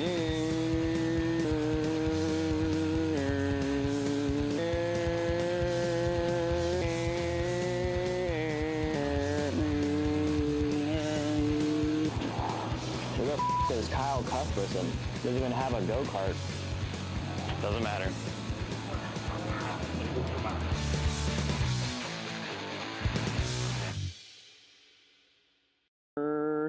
Cuthbertson through on Turney. Turney in the dirt. You know, I'm really starting to like this go-karting thing. Yeah, me too. Oh my gosh, can I show you this cute dress I just got? Yes, of course. Oh my goodness, it's so cute. I just love shopping. I love shopping too. Oh my god. Wait, did you guys say you like shopping? Yeah. Of course. Well, dude, I have the perfect place to do that at. ShopPayCara.com.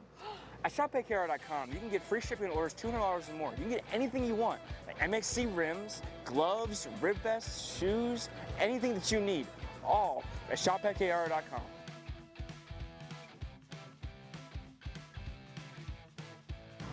Who is he talking to? No idea. But we're gonna have to check it out. Sounds like a great deal. Sure does. Good morning, everyone, and welcome to the Motorsport. Cut. You all right, man? You sound way off. What? I don't know, you sound like you're asleep still. Is the age finally getting to you? You're only how old, 42?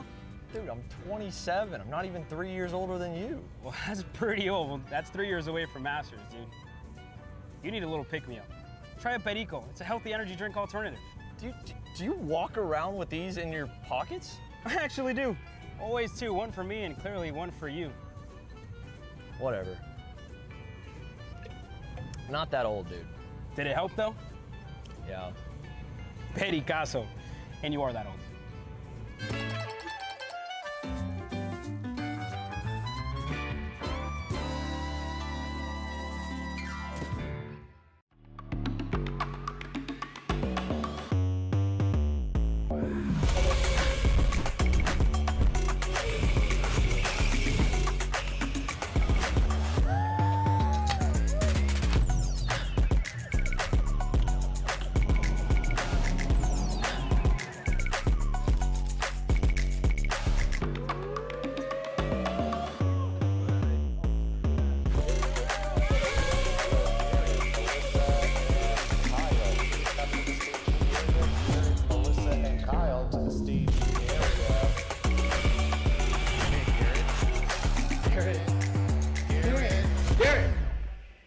Let's go race. Come on, man.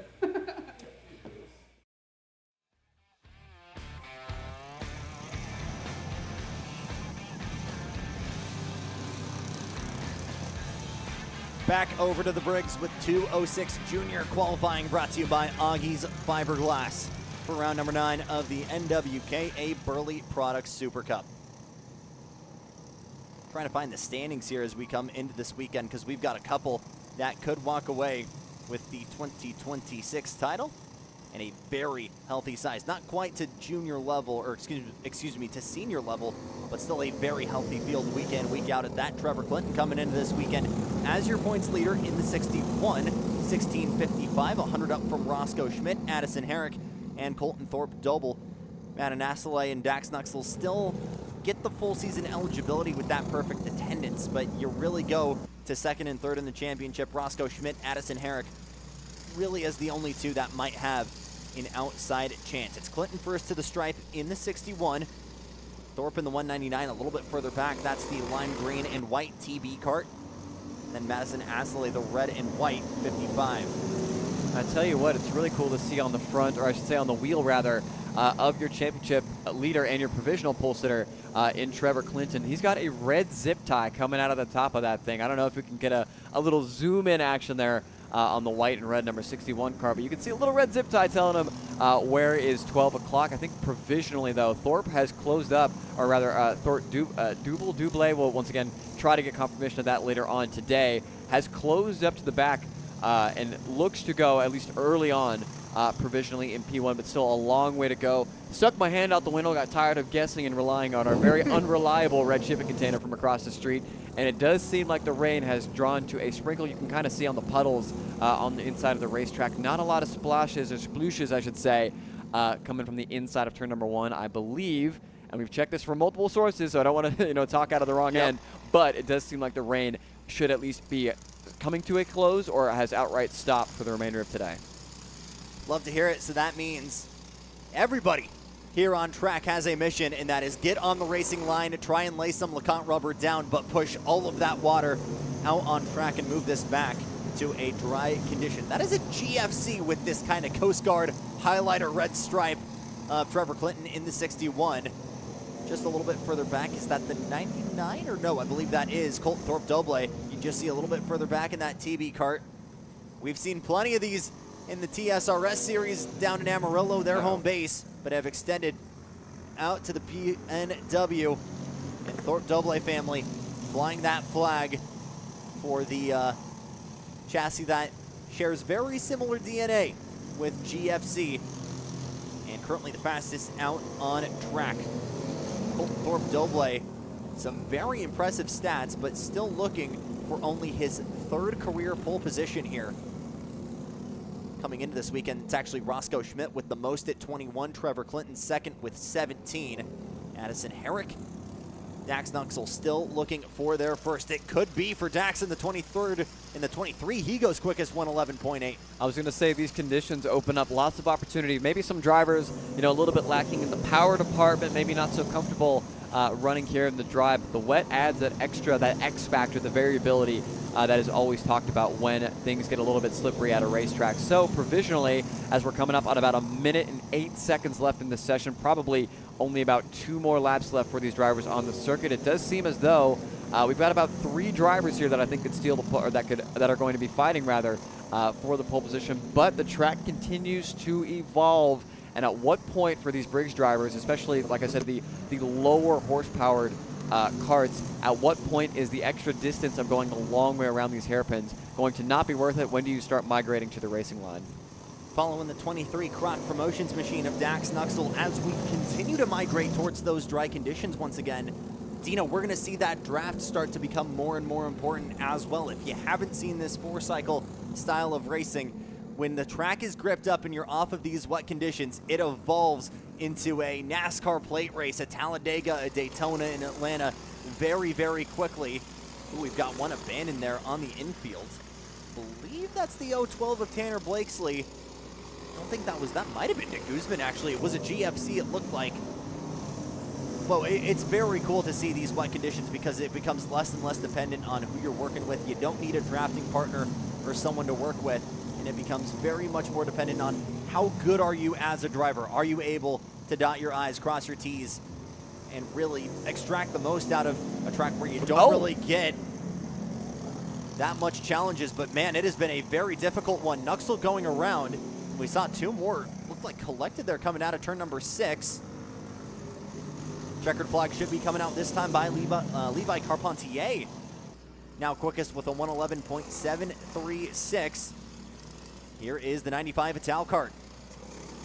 Just ripping around the top here at turn number 3. Once again, as the checkered flag has fallen, we'll see who was the first one to receive it, rather, as once again, Dax Nuxel says not so fast by just barely over 100th of a second. Takes back the inside of the front row. And once again, at a track where I think track position is going to be key, having the inside, having the cleanest run to turn number 1, especially if the rain persists, no spray. That's going to be very, very valuable real estate. We got the 199 of Courtney Dublé, as well as Trevor Clinton on the outside of row number 2. Very, very close here for the Augies Fiberglass Junior 206 category. And I tell you what, coming up next, we have NW60. So the little kiddos going up. Big weekend for Dax Nuxel, just earning his first NWKA pole position. That's a 1 in a column full of zeros. Still looking for his first podium, his first heat win, his first final win. He finds himself on the front row in Augie's Fiberglass 206 Junior. Step aside for just a moment. When we come back, NW60cc here from Sumas.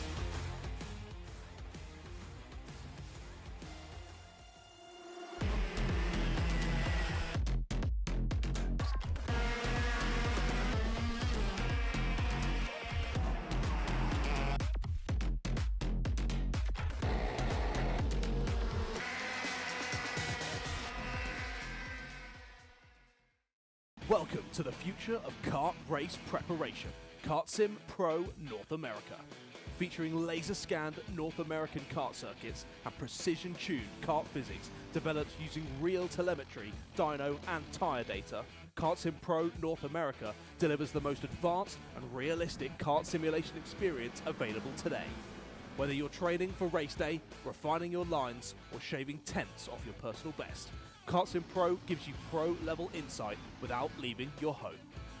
Trusted by world champions, coaches, and karting enthusiasts alike, this is where virtual practice translates into real-world performance. Experience the thrill, the challenge, and the edge. Kart Sim Pro North America. Use code CHASER20 to get 20% off today.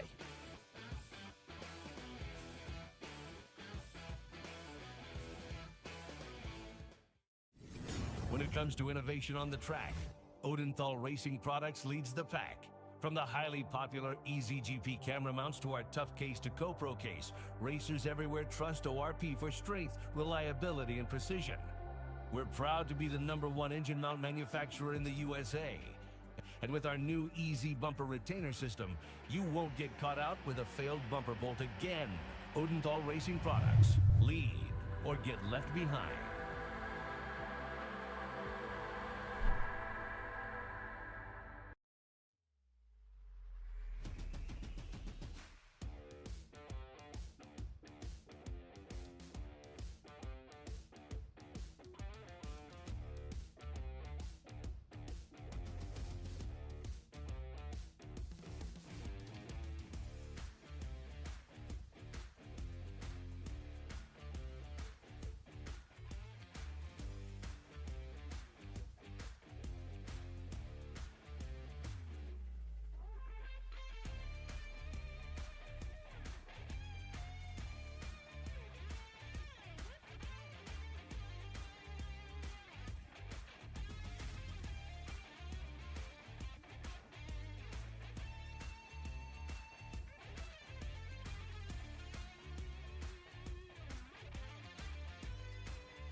Vega Electronic 60cc out on track. We already had one spinner, as these guys were the first ones to go out during warm-up when the skies really opened up. But it'll be Tyrus Flicking, your championship leader in the 94, first to the line. Ashton Croft just behind there in the 84 Ital Kart. As they work their way through turns 2 and 3. Man, that was a quick one for Croft. I'm not even sure if he had enough time to react to that. Yeah, I mean, it goes quick. Once again, I mean, the tinier karts with the shorter wheelbases, you have just that little bit less time to react compared to their larger counterparts. Hopefully, just outside of our commentator's box, Ashton Croft should be able to get himself going here, but only a 6-kart field. No harm, no foul. Hopefully, we get an actual attempt here from the number 84. But yeah, Tyrus Fickling just really, really cooking the field in this TB car, doing a phenomenal job. A driver that you can see is very prepared. Interestingly, it doesn't look like there's a wetsuit on for Mr. Tyrus. So I wonder if that's kind of an echoing of things to come. Not really a whole lot of rooster tails off the back of this number 94 kart either. So maybe, just maybe, you know, we're coming up on lunch break pretty quick. We still do have senior breaks 206, 1 and 2 to go before we go into lunch break. But I could for sure see us by the time that we get into the pre-finals.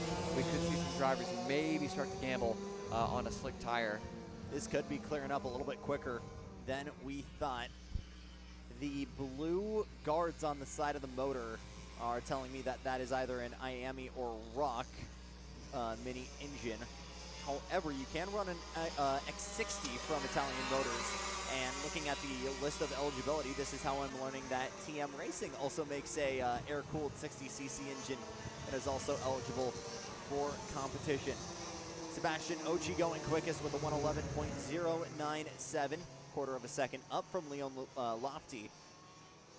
Again, Ochi we've seen run in the mini division in Champions of the Future American Series, running with Nelton Race Concepts.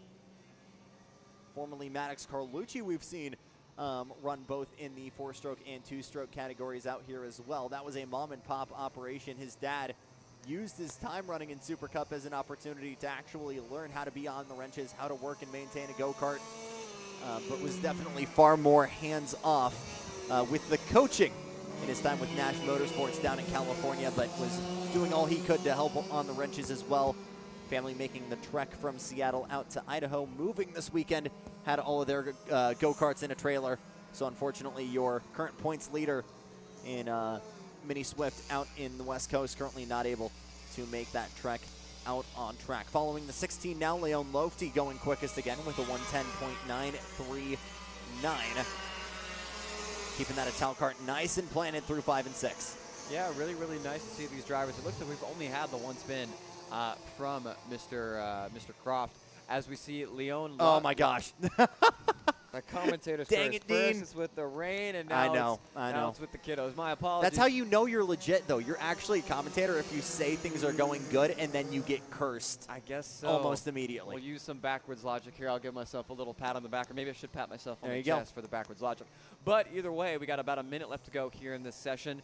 It just doesn't seem like there's, I mean, for sure we're not going to slick tires anytime soon, but the track is drying, and the kiddos have discovered that it is in a lot of corners faster to use the conventional racing line. Just seems like a lot of that LeConte rubber has been washed off the racing surface. Still, probably one more lap to go for these drivers, as we have one of our champions of the future alumni, and Sebastian Ochi, go to the top at a 110.2. Really, really impressive from these kiddos. Hopefully, let me not jinx anybody, we get some clean running here until the end of the session. Not too much Burly Cup running from Lofty. Has done a couple of the club events here, some of the local events being hosted here, the Father's Day and Mother's Day races in May and June, but hasn't traveled too much with Burly Cup.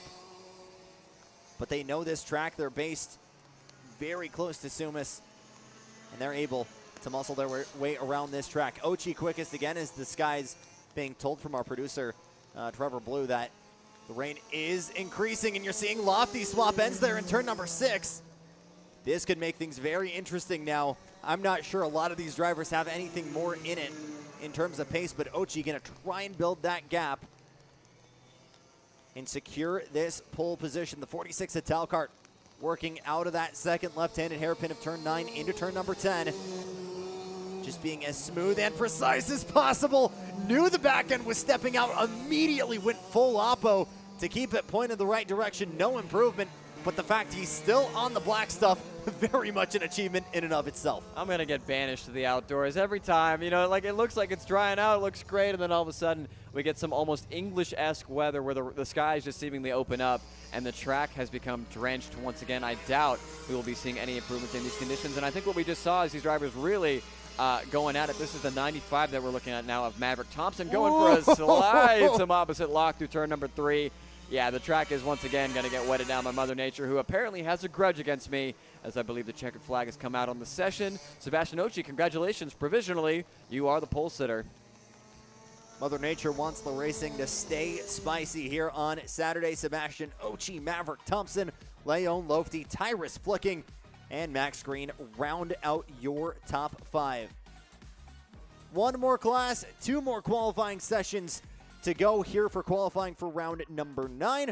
We'll tell you all about it right after this.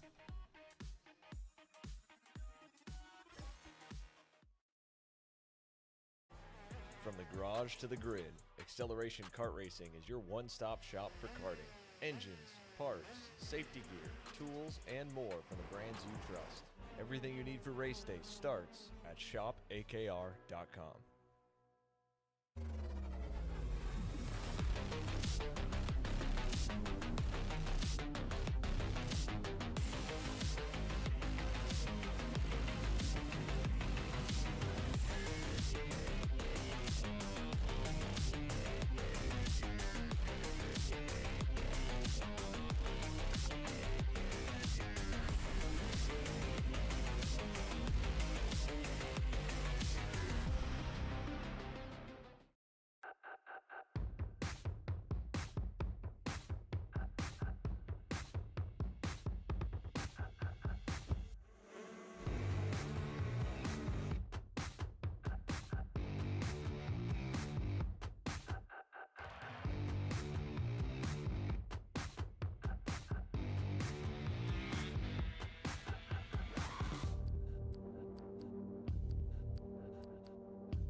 Macro Motorsports builds champions every day, drivers who won on the world stage. The Tillotson T4 Series is pure spec racing. Same engine, same chassis. When you win, it's because you were the best that day. Your edge is not the kart, it's the setup, the strategy, and the race team. With our Arrive and Drive program, you simply bring your gear, we provide the equipment and the championship-winning support to every event. Stop wrenching, start racing. Your path to the T4 Nations Cup in Spain starts with us. For more information, contact us at macromotorsports.net.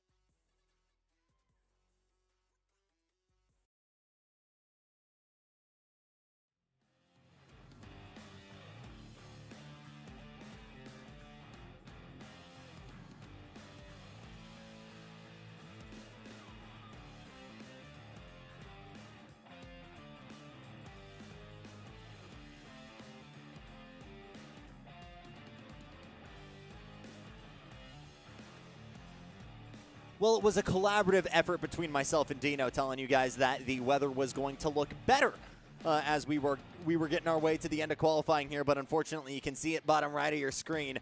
It's getting gnarly here in Sumas, and for the 25 cars in our first group for Senior 206 qualifying, it is going to be a little bit sketchy. I think the best way we can describe it. Let's break into that though, because we mentioned, again, first of 2 groups. And that is because in what's normally been about a 20-25 kart entry list for this group throughout the year, past couple of years for the grand finale here at SIMA, you've seen a little bit of a bump, and this time a near record 46 karts on the docket for the grand finale. Now, we're not going to run all of them for the main event. We will have an LCQ that'll be coming up at the tail end of actually halfway through the finals, excuse me. We'll run 36 in total for the main event. 16 karts in the LCQ. I believe that's going to be 6 advancing. Believe it's going to be 6 advancing, 10 going home. I'll get a double check on that for you guys. But man, we looked outside earlier on, Dino. It is gnarly out here.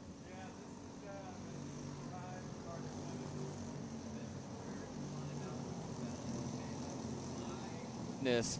I mean, this is probably the hardest that it's rained all day, and for these 206 drivers, definitely going to be looking to find grip where you can. I mean, online, offline, you can do a diamond, a reverse diamond. It really doesn't seem to matter with how much the weather, that the skies have opened up. Mother Nature has a grudge against us, and specifically me today, because just as I had said that the rain was going to stop, it has started bucketing down harder than we've seen all day thus far. There were a couple little cells that had trailed off that looked like they were going to go to the north of the track and kind of just skim by us and maybe give us a little bit of a sprinkling, but they have turned south and metastasized. And I tell you what, this makes the track position battle even more important. The last thing you want to do, especially when we only send 6 drivers to the main event, the last thing you'd want to do is find yourself with an issue early. And definitely you don't want to be back in the spray, that's for sure. Bowdish going to give the point by to Grayson Thorpe-Doble here as they work their way into turn number 3. Doble in front. Highlighter yellow and orange helmet in the TB kart. And current points contender Jack Bowdish in that GFC. Look at but that. Man, you can really see the downpour right now, and you're seeing that spacing driver to driver, right? Normally these guys would be all about interlocking bumpers, trying to maximize that straight line speed coming into, you know, turn 6, trying to get as good of a run as humanly possible, because not only do you have a pretty solid run between 5 and 6, but the LeConte rubber last year was so laid down. So many of our drivers was saying the slowest you were going was maybe a lift into turn number 6 before you really get on the binders for turn 7. But here it has become a very intricate dance. And the fact that Bowdish and Thorpe-Doble are so close to one another, I mean, Bowdish probably getting a face full of rooster spray right now as they work their way over. Ryder McLean in the 88 was second for a moment. Jack found a little bit more, improves to P2. I don't think anyone's going to be clean coming into the session. I can tell you, having to work on a go-kart after a rain session, it is not a pretty ordeal, as you might imagine. Lots of WD-40 getting used up here as we get a look at the 116. Croc Promotions machine, Ben Corkery. Ben Corkery with the Sunny Haze throw, or I guess not really a throwback, but an homage, or maybe even a straight-up replica. Very, very cool helmet. On display for that driver. You can see the spray there. That's the difficult part. A tow in these conditions really could be very helpful, especially with the limited horsepower that you have, but at what cost to the spray? And I tell you what, this is as torrential of rain as we've seen all day. You know, coming from Las Vegas, I've seen some monsoons as we see a couple of drivers going wide. I've seen some pretty bad rainstorms. This is just like next level from anything I have ever encountered in my racing career. The two-stroke guys say it's too easy. You're not doing too much behind the wheel of the kart, but you take in the marquee Pacific Northwest conditions, and it is an absolute struggle for this train of go-karts to even stay on the right surface and find any kind of pace on track. This will be a conglomerate of the 2 positions right now. So this should be this is the odd session. I'm going to guess this is the outside row, or the inside row, excuse me. So that'll determine the first row, and then the second one coming out later on will determine the outsides. Senior 206 qualifying brought to you by Chin Construction, official partner of the Northwest Karting Alliance. I tell you what, this is about as mesmerizing as the sport of karting gets. To see, these drivers ripping around in what really is the most, I mean, outside of maybe snow. If it was snowing, which I know you guys get a lot here in the Northwest, this is about as difficult as you're going to see it. And once again, if you're one of these drivers that's saying, hey, I'm really, really good, but maybe my motor isn't as strong as my competition's, this is where you got to prove it. All about maintaining that rolling speed. And right now, no one is doing it any better than Curtis Wolf and Grayson Thorpe-Doble as they split the front row, both at a 112.1. I really, really doubt we're going to be seeing any improvements at the end of the session. Jackson Leash in the blue and yellow GFC. Dad was tired of trying to pick him out amongst Gary Carlton's Zebras. Is a diehard Michigan Wolverine fan, so decided, Gary, send me the graphics templates. I'll get something printed for Jackson and make it a little bit easier to make him out on track. And right now in this heavy spray and the torrential downpour we're seeing here, going all the difference in helping him make out that kart. The 336 of Grayson Thorpe-Doble leading all of them as they work their way out of the track. Curtis Wolf, who really came out of nowhere, really hasn't had too much pace. We thought a lot of guys weren't really going to be able to improve. as the session went on, as the rain has worsened, but he's been able to find just half a tenth over Grayson. Mikhail Dunsakar in third. Massimo Valiente going almost triple duty. I think we did see him in the tag earlier on. Jumps into the four-stroke, goes fourth quickest. Sebastian Alazde Castenda in fifth. Gio Benson, Ben Corkery in the Sunny Hayes helmet. Jack Bowdish, Colt Schlotthauer, your championship points leader, and Trey Amson round out your top 10 for Group A. Group B coming up next in a very soggy SIMA.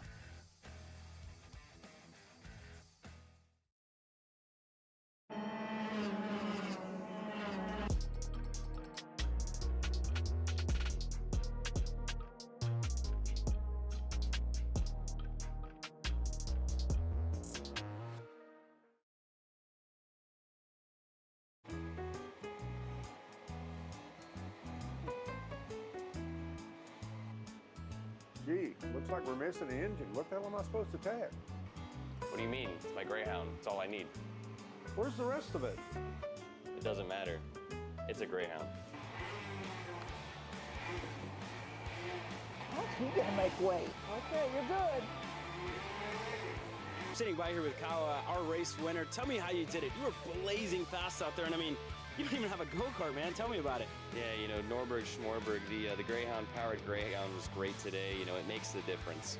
And the team's been working really hard back at the shop, and, you know, just shout out Greyhound. Thank you, Kyle.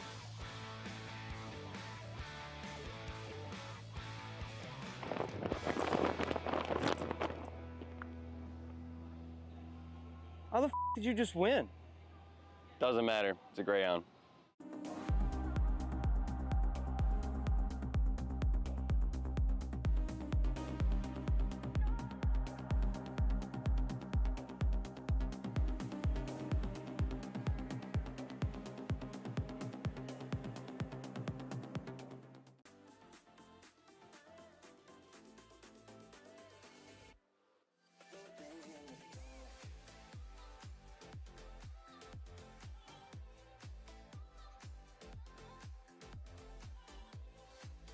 Are you looking to take the next step in your racing journey?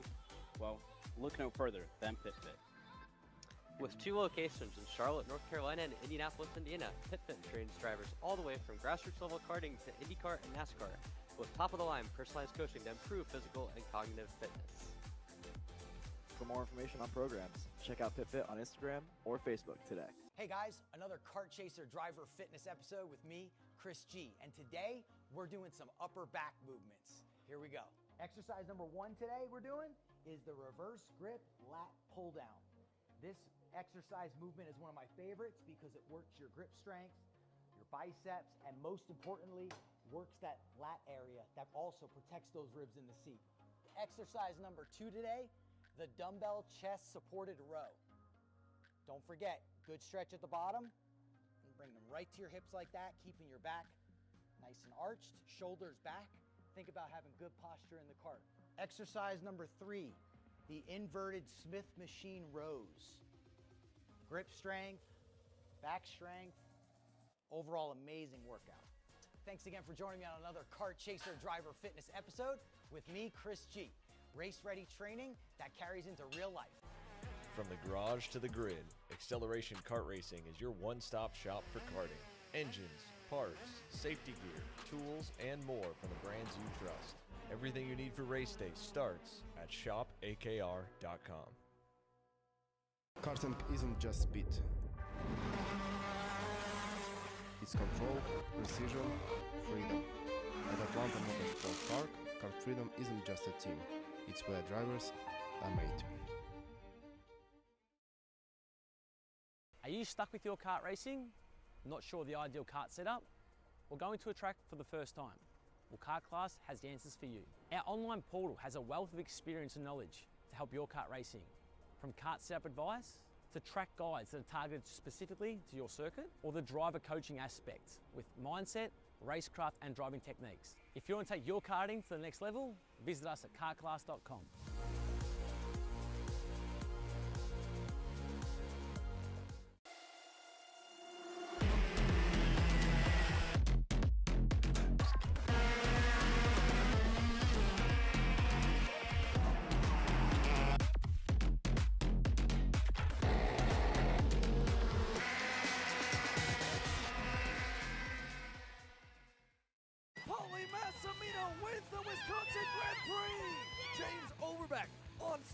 number 2 gets win number 1 in OKN Stars. On track or off, Brandon Jarsekrak Racing delivers elite performance. Led by 4-time Pro National Champion Brandon Jarsekrak, our team masters driver coaching, data-driven analysis, and mechanical precision at every national event. Contact us today at BrandonJarsekrakRacing.com. Are you ready to get behind the wheel? From Formula One to NASCAR and IndyCar, all the pros start here.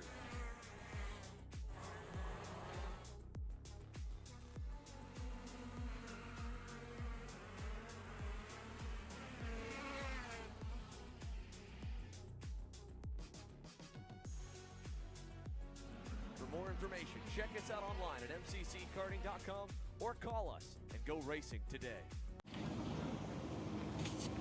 Kyle, what are you doing? It's got my new Greyhound seat. You don't even have a cart. Doesn't matter. I have a Greyhound. Who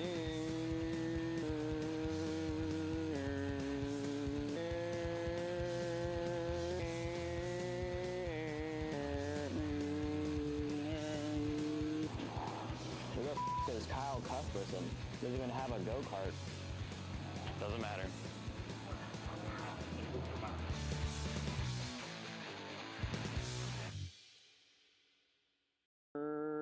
Cuthbertson through on Turney. Turney in the dirt.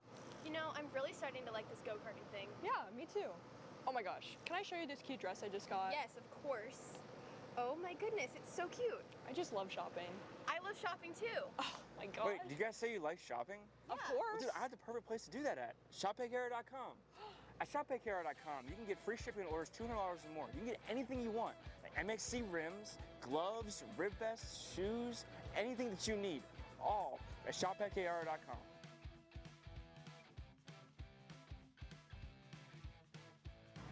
Who is he talking to? No idea. But we're gonna have to check it out. Sounds like a great deal. Sure does. Good morning, everyone, and welcome to the Motorsport. Cut.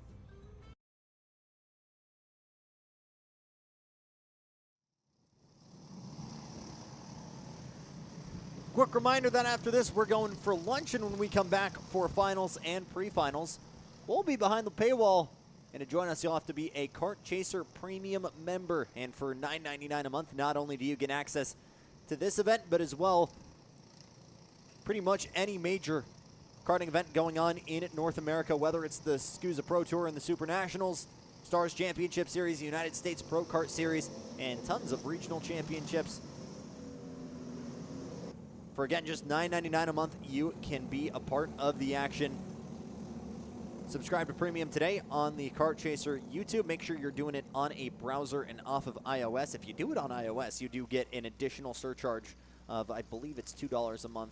Apple throws on top of that. So make sure you're doing it either on a Mac if you've got Apple devices, or if not, just doing it through Android or on any PC. Will keep you from doing that additional charge.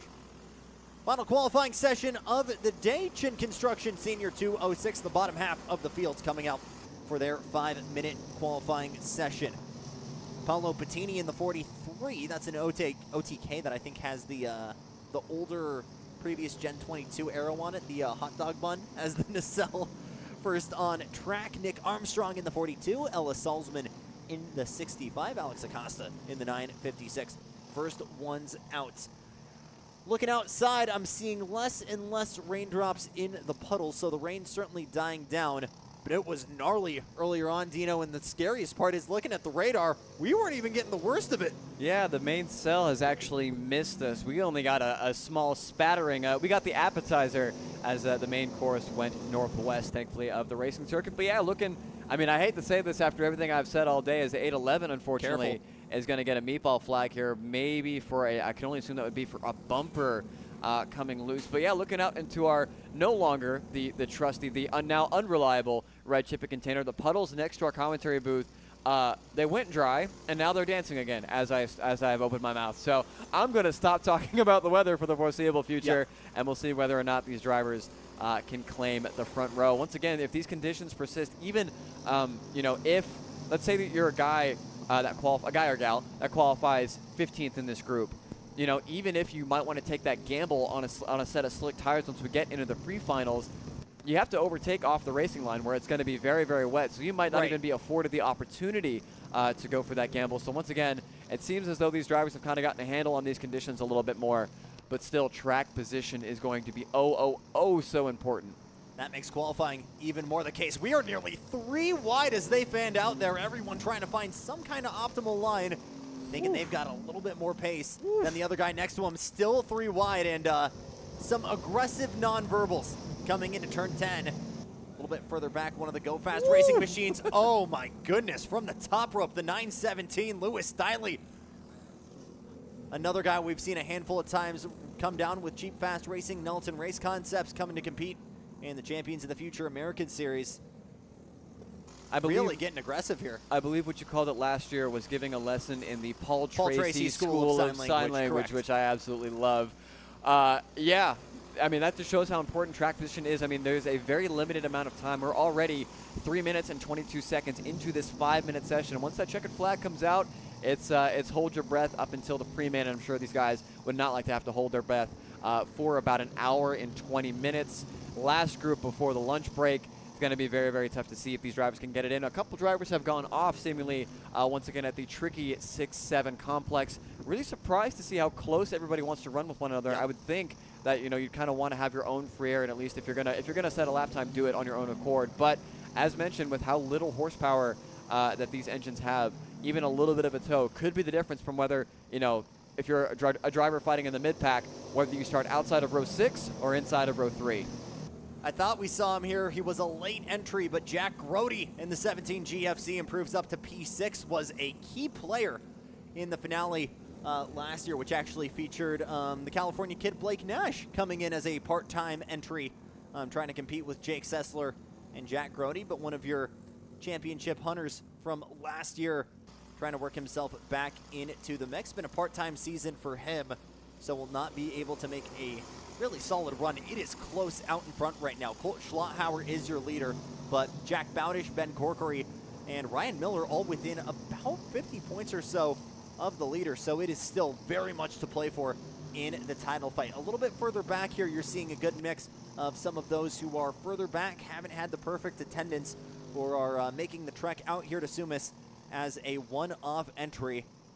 Currently, Paolo Patini quickest in the 111. You're seeing that clean air advantage from the 43 right now, as he is a 600th of a second clear of Grayson Shorbert, Eric Hermansen, and Lina Zabotny. Nick Armstrong, Bodon Barneswell, Assad Nikodembayev, part of that 3 or 4 cart system a little bit further back. Those guys coexisting a lot better than the cheap fast NRC guys on track. This will be checkered flag. Grayson Shorbert improving up into second now. 111.347 puts him only 300ths between himself and Paolo Patini. On provisional pole, Hermansen not able to find pace. You're seeing the 62 there. Hermansen still rocking the metal rear bumper, which they do permit here in the 206 class. 50-50 on whether you can still run that. CKNA, they still allow you to. Yeah, again, some people kind of arguing less drag. You get that elasticity as well if you run bumper to bumper. Yeah, I think in these conditions especially, it's kind of all just semantics. Yeah. Whatever gets you, or whatever prevents you from getting hit on the back of the seat, I think would be A-OK by NWKA rules. Once again, we should have a checkered flag out at any moment now. At the moment, it is Paolo Patini at a 111.3, just barely ahead of Grayson Shorbert at a 347, only 300 separating your top two, with a 4/10 gap back to Eric Hermansen. So very, very tight here at the I should say rather at the front of Senior 206. And once again, these drivers are fighting for positioning. This is going to make life either really easy or really difficult, as Lewis Dilley is your big mover here at the depth of the session, moving up into P5. Will anybody else improve? I think not. Maybe a small improvement there from some other drivers. Lilian Zablotny improves to P6, but checkers are out, and we head off to lunch break. Oh, how about it? Assad Nikodembayev in the 230 from P11 to P4 gets himself into row number 2. Bowden Barneswell up into P5. And Dylan Walkislew with a big move as well. I think was bottom table and moved himself up to P9 in the 710 as well. That'll be all she wrote for qualifying. After this, again, behind the paywall, move over to KC Premium for round number 9, pre-finals and finals. We hope you join us here in about an hour's time.